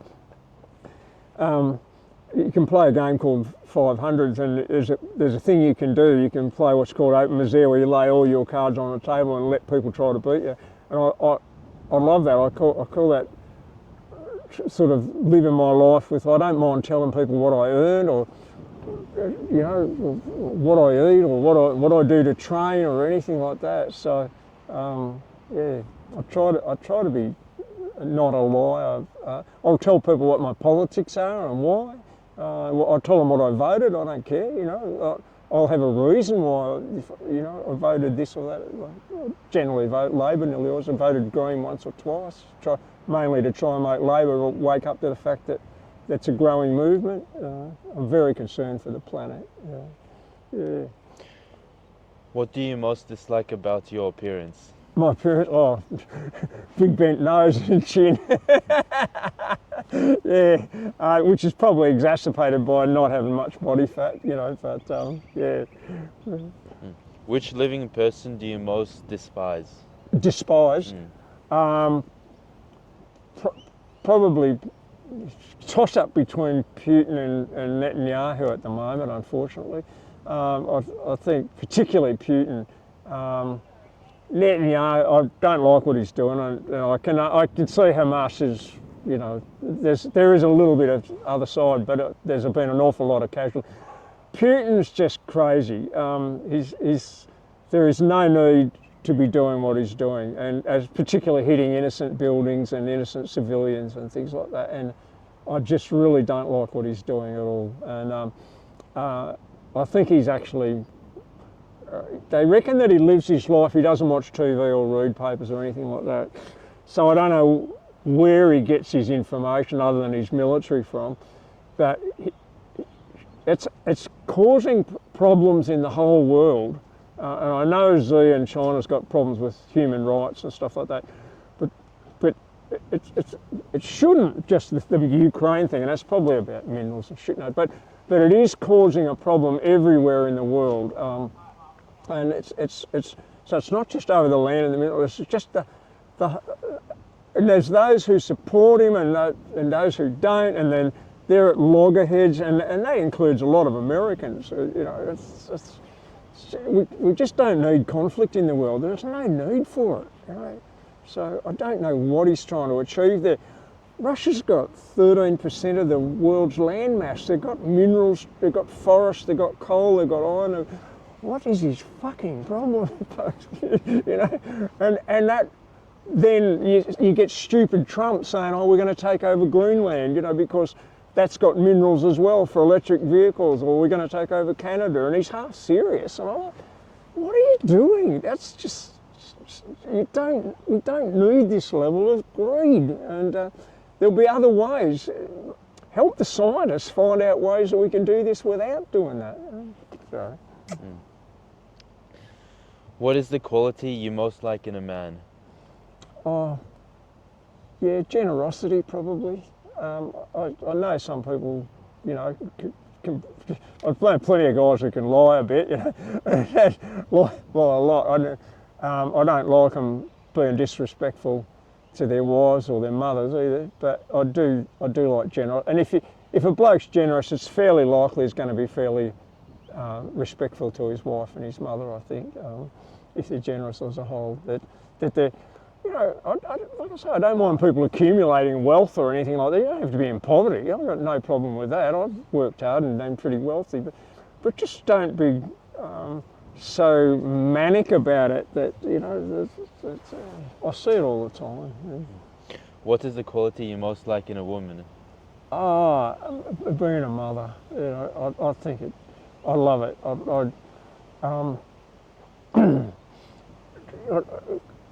Motherhood is the ultimate selflessness, so as against selfishness. You know, they carry a baby in their womb, and it makes it hard for their body, and it's uncomfortable, and it's painful, and it can kill them. First boy was born with his arm like that, and Paddy had to be cut to get him out, and bled like that. This second one was born with a thing around his neck, and she had to be cut again. Third one, bloody doctor wouldn't listen to me when I said, look, you've got to do a episiotomy and an epidural. So she tore, she lost so much blood, it was all over the floor of the theatre. They had to give her, her heart went into fibrillation, had to have the paddles to, how can I look at this woman and I look at these three sons, and I don't see, I'm scared to be even proud myself to say, oh, I'm a father, I've raised three sons. She created these sons, you know, and being a mother, I revere women who are mothers. I revere other women too, you know, I love any woman. A lot of women can't or don't want to be a mother. That's all right. I wouldn't criticise them at all, you know, I can understand, bloody pain. But I do see women who've had a kid, is it elevates them, that they realise the fundamental purpose of life is life. It's just, we're here to, if we don't create more life, you know, there ain't no life. So what us blokes do, we're just a sperm donor, as my daughter-in-law says, my son's wife. She goes, I had the kid, he's just a sperm donor. I'll go, yep, fair enough, I'll take that. But on the other hand, no disparaging people who don't have kids or anything like that. Doesn't mean there's anything wrong. It's just, but I do see it as a wonderful thing, you know, for people that can have kids, and if they can stick together and raise kids that it's just greater than anything else that you can have. I love having the band, I love running marathons, I love having an old car, I love making a lot of money in the business, and then I built my son a shop that he's started a business, and that's very few people have done something. Oh, that's nothing compared with Patty having those 3 kids and she was tough love with them too. You know, I was there as a backstop for them. Oh boy, the reason they are the boys they are and they love each other and love their mother, it's all come from her, you know, and my, yeah. Which words or phrases do you most overuse? My overuse, absolutely, and swear words, and fantastic. A lot of that. I do try to, I do exaggerate a lot of stuff, and I like to praise people. I like to try and build people's sense of self-worth or self-esteem. So I don't mind doing that over the top. I find a lot of people really undervalue themselves, and I get, for myself, I get a great feeling of maybe I'm actually doing something worthwhile other than like Patty having the boys. If I can help someone's a lot of the young ones at work, I try to lift their self-esteem, and it's not that maybe they've got low self-esteem, but there's no harm in helping someone, you know, just giving some, recognising that that a lot of those people have got strengths and abilities that they don't realise yet, that they don't,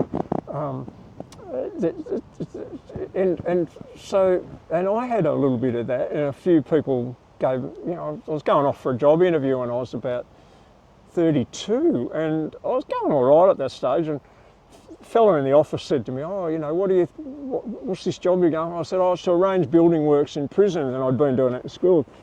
And he said, oh, and what do you think you've got for that? He was a good friend, you know, and I said, oh, I think I can do this, and I think I can do that. And he said, no, I don't think.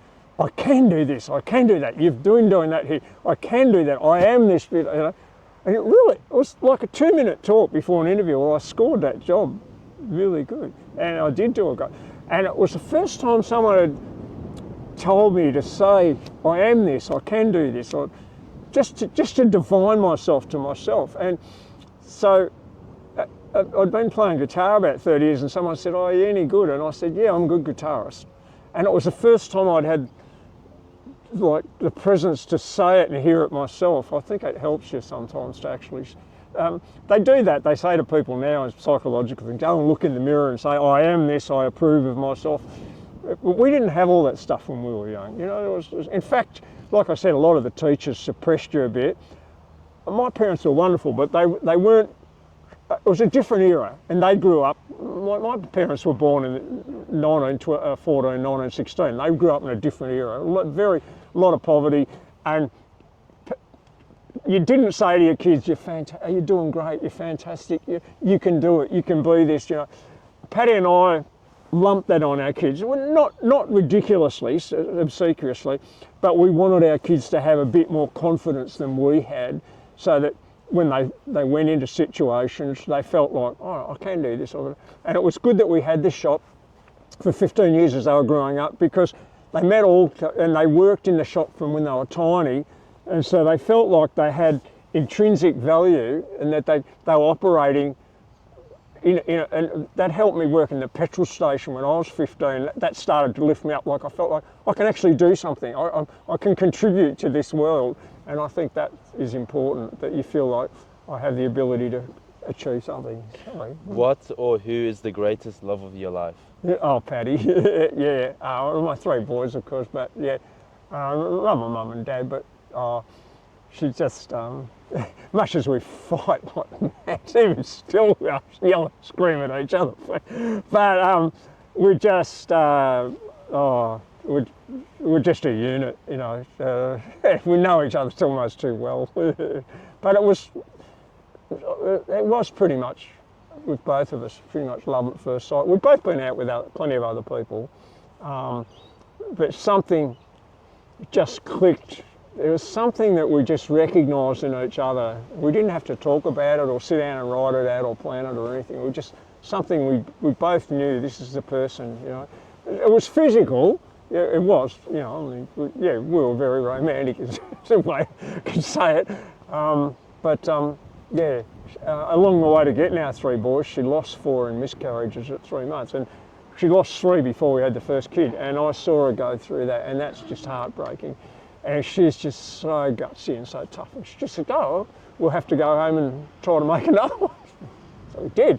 So it took, you know, a couple of years to get Stuart the first one, and in that meantime she had to keep going in and out of hospital to have surgery after each loss, and so she's, yeah, I just adore the woman, you know. She's, I can't, you know, different level, yeah. When and where were you most happiest? Oh, probably now, you know. Apart from when the kids were born, I mean, that's great, but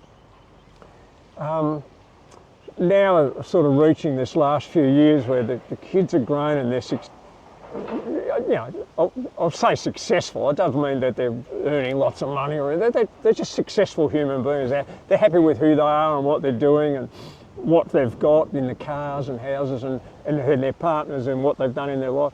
And so I'm sort of, we've got happier and happier this last few years. We've always been pretty happy from when all our lives. Patty grew up in the western suburbs in a housing commission house, and her dad was very elderly and they didn't have much, but she was just as happy as could be, you know, when I met her. And so we both had periods in our childhood where a fair bit, where there wasn't a lot of money in the house and things. And so when we got married, we were in this tiny little flat in West Footscray, and people gave us a second-hand television, an old couch and an old washing machine. We had nothing. I worked night and day. I worked petrol station all weekend, and nights I could, so we could save a house deposit. Lived in this cheap flat, lived on the smell of an oily rag, and she did everything she could. She walked the Footscray 5 miles, so we'd save the bus fare, and we got a house really quickly. And we just knuckled down as a team, and so we were, even in that, without much money, we were happy. We always felt like we're getting somewhere. This is fun doing this, you know. Even when it was hard, and then we got the shop, and that was hard, a lot of hours, but we were happy just the same, you know. Yeah.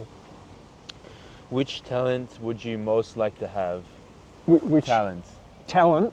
Oh, yeah, probably to play piano. Yeah, I'd love to play piano.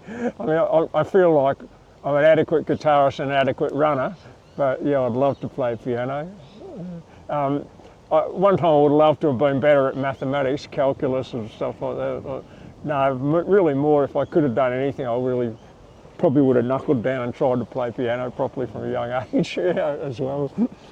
If you could change one thing about yourself, what would it be? Oh, I'd make sure I was a bit better cook. I learned to cook, I'm hopeless. I suppose that's a talent too, but no, I probably wouldn't talk as much. I'd try. Not much more than that. Probably just trying to learn to cook to support Paddy a bit. Yeah. What do you consider your greatest achievement? Being part of this marriage with Paddy and raising these kids, even though she birthed, and I feel like I've contributed a lot to them, and to see them as 3 grown men who you will love when you meet them, and at some stage you will. There's so much on a wavelength with you, particularly the youngest one, you and him. But the older two, and they're very deep thinkers and philosophical. They're generous and loving and respect their mother. And, yeah. So I feel like I don't know, I feel like I achieved something there, you know, and I don't know how you really do it. You just people say, oh, you're a good example. I'm like, oh no, there was a lot of stuff I did that I wished I hadn't said or done in front of the kids, but there they are, you know. So yeah, I feel like I'm not totally, Paddy's a big part of it, but I do feel like everything I've done in my life, probably I've been good at business and I've been good with the band, but to have contributed to those 3 blokes is probably the most satisfying and the most worthwhile thing I've done to humanity sort of thing. You know, so, yeah. If you were to die and come back as a person or a thing, what would it be? Geez, it's hard to not say that I'd just probably be, you know, now this life has turned out so good, you know. Like one time I probably would have thought, oh, I'd love to be in the Beatles or Jimi Hendrix or some bloody thing like that, you know. But really, my own life, I just can't believe the good fortune I've had, you know, the opportunities that have come on. People say, oh yeah, but you did this, you worked that. I'm going, yeah, but a lot of people did what I did. A lot of people worked hard. A lot of people did. I just feel like I've just been so lucky, fortunate to everything that's happened, to meet Paddy, to things that have gone right in business, things that have gone right with my running. Just people say, oh, you know, it's good that you run 46 years marathon. I go, I'm just very fortunate. A lot of the guys tried to run that long, but one of my best friends, night before the marathon, sticked on a drain lid and it tipped and it broke his leg. You know, like it, you can go down like that. Another one got cancer and he died, and it's just very fortunate, you know. So I can't think of any. I feel like I'm the most fortunate person in the world. You know, I really do. I feel like I haven't. There's nothing.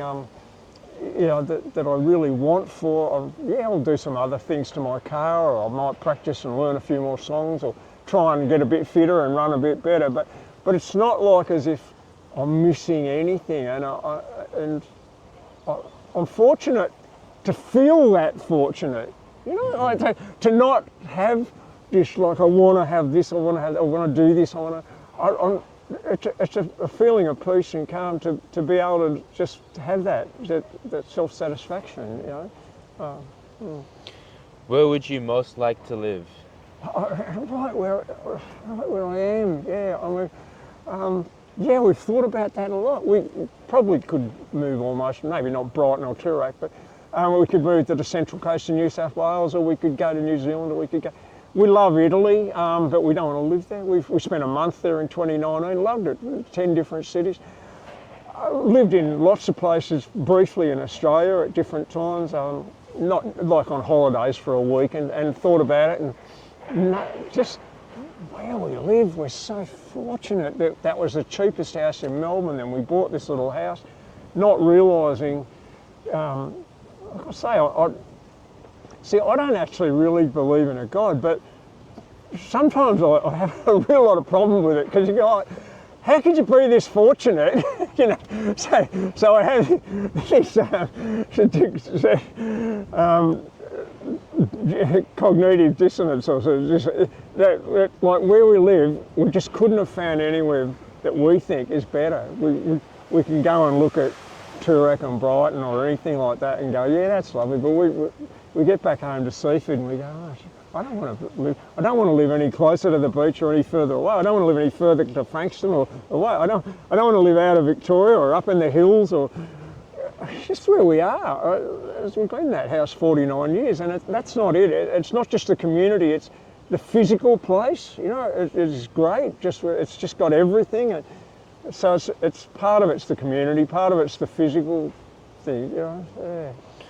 What is your most treasured possession? Yeah, probably my Maton guitar, my acoustic, and even above my car. I've had it 50 years, over 50 years. It was really expensive when I bought it. With a little bit of argy there, because we just spent 170 on an engagement ring, and I just walked into a shop the next week with her. I said, I'm going to buy. We weren't married, you know. I'm going to buy that acoustic. It's $550. It's 8 weeks' wages. I don't know what you earn, but that's an awful lot of money on an acoustic guitar. It's like about 6,000 now, you know. But it's a beautiful guitar. But I love that guitar. Other than like photo albums of the kids and things like that. If the house was burning, the guitar would get left, and the photo albums of the kids would get picked up. But although now we've taken photos of the photos and digitised them, just about my Facebook site's got hundreds of old photos, because I thought, great, that's a good place to store them if the house burns down. Yeah, I love my old car. It's an old 67 Mercedes, and yeah, it's a good old thing. But yeah, I love my acoustic. Yeah. What do you regard as the lowest depth of misery? Probably if anything happened to your kids, I don't know. When I've been retrenched several times from jobs and things like, yeah, I've been broke. I've nearly gone broke. I've had fights with Patty where we nearly separated and things like that. That's really hard. And I've had other girls before. I went out with one girl for quite a long time and broke off. But you realise at the end of it all, if anything happened to your kids, that's what you're most terrified about, even to now. Yeah. And what is your favourite occupation? Yeah, probably when I played guitar with my duet partner. We've been paid for a lot of gigs, and so it's not actually a straight profession, but I love the job I'm doing now other than that. And I liked being a grocer when I was a grocer, but I do love being a almost professional musician at times. Yeah, just getting paid. Yeah. What is your most marked characteristic? My most marked probably optimism and determination. You know, I suppose determination comes from optimism like that. Optimism, we can make this happen, we can do it. So why not be determined to do it, whatever it is? I can get this car finished. I can build this. I can get this old business and bring it up. I can run this marathon. I can get stronger and just all the time determined. And I've had to be at times really determined. You know. Yeah. What do you most value in your friends? My friends, just probably if they're happy and generous and feel fortunate in themselves, you know, that they like their life and that sort of thing. You know, I don't mind if they're a bit critical of me, and plenty of them are. Even my name, my duet partner, gets stuck into me about a lot of stuff. And but at the same time, he's very generous and he's pretty happy in himself about who he is and that. And so I find that good to be with. Yeah. Who is your favourite writer? Or yeah. Yeah.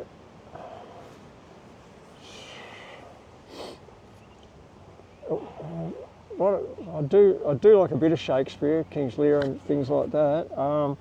Steinbeck was of Mice and Men and Cannery Row, I like that, and an American writer. I really liked him. There's been a few other writers. A lot of the books I've read have been more about true stories of history and things like that, not fiction. But Shakespeare's fiction, but it relates to. It's one of my favourite things is King Lear, where he has three daughters, and he's Shakespeare play, and they're all bitches. They all hate each other. They're all greedy, and and he's going crazy. Who am I going to leave the kingdom to? And Patty and I, one of the things we wanted was to raise the boys so they loved each other. You know, from when they were little, if they were fighting, and so yes, probably Shakespeare through King Lear taught me, raise your children to love each other and love the world. And I think that's what makes me so happy about Macbeth and Caesar are all good plays by Shakespeare as well. Mm. Who's your hero of fiction? Who's mine? Who's your hero of fiction? Hero. What is it? Oh, that's just I'll call back. Yeah. Who's your hero of fiction? Hero. Like. Oh, a hero. Yeah. Oh, hero. Oh, probably Zelensky at the moment. Or Obama was right up there. Of fiction, like from movies or fictional characters. From rifle. Yeah. Geez, yeah. Not like Superman, but I was really impressed with Barack Obama in real life. Let me read that. Who might help me? Oh, who are your heroes in real life? Yeah, in real life, probably Zelensky at the moment, and I've never seen someone so bloody brave. Mahatma Gandhi before that, but yeah, and Churchill wasn't. Like, he was brave, but I think Zelensky, they were trying to kill him all the time. Barack Obama I really love, because it's very hard for him to get to where he got to. You know. Yeah. What are your favourite names? My favourite names? In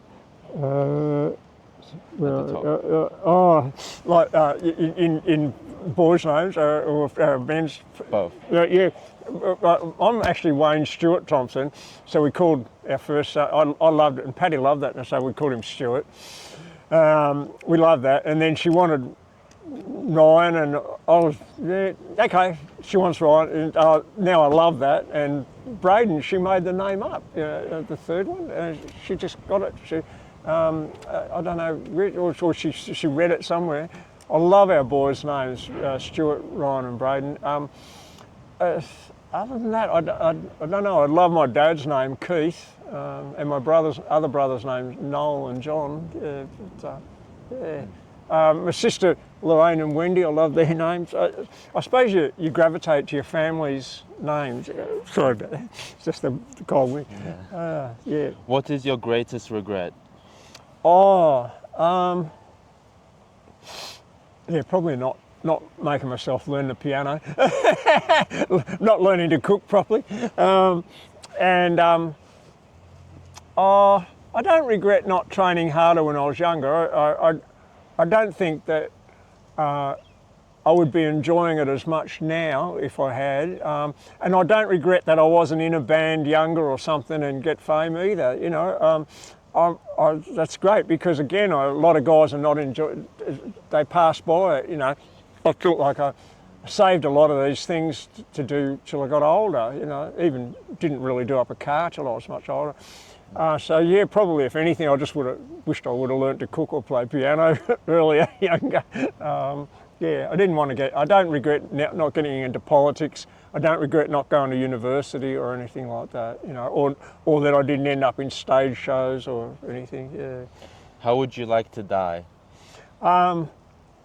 Just in my sleep. Hopefully, you know, probably it'll be a piece of artery that drops off, and hopefully it's not a long process with cancer or something like that, but yeah, it's highly likely it'll just no one actually dies of old age, so the majority of people actually have something blocks in, you know, it causes a stroke or a heart attack, and that's a piece of plaque usually comes off, and that's fine. Yeah.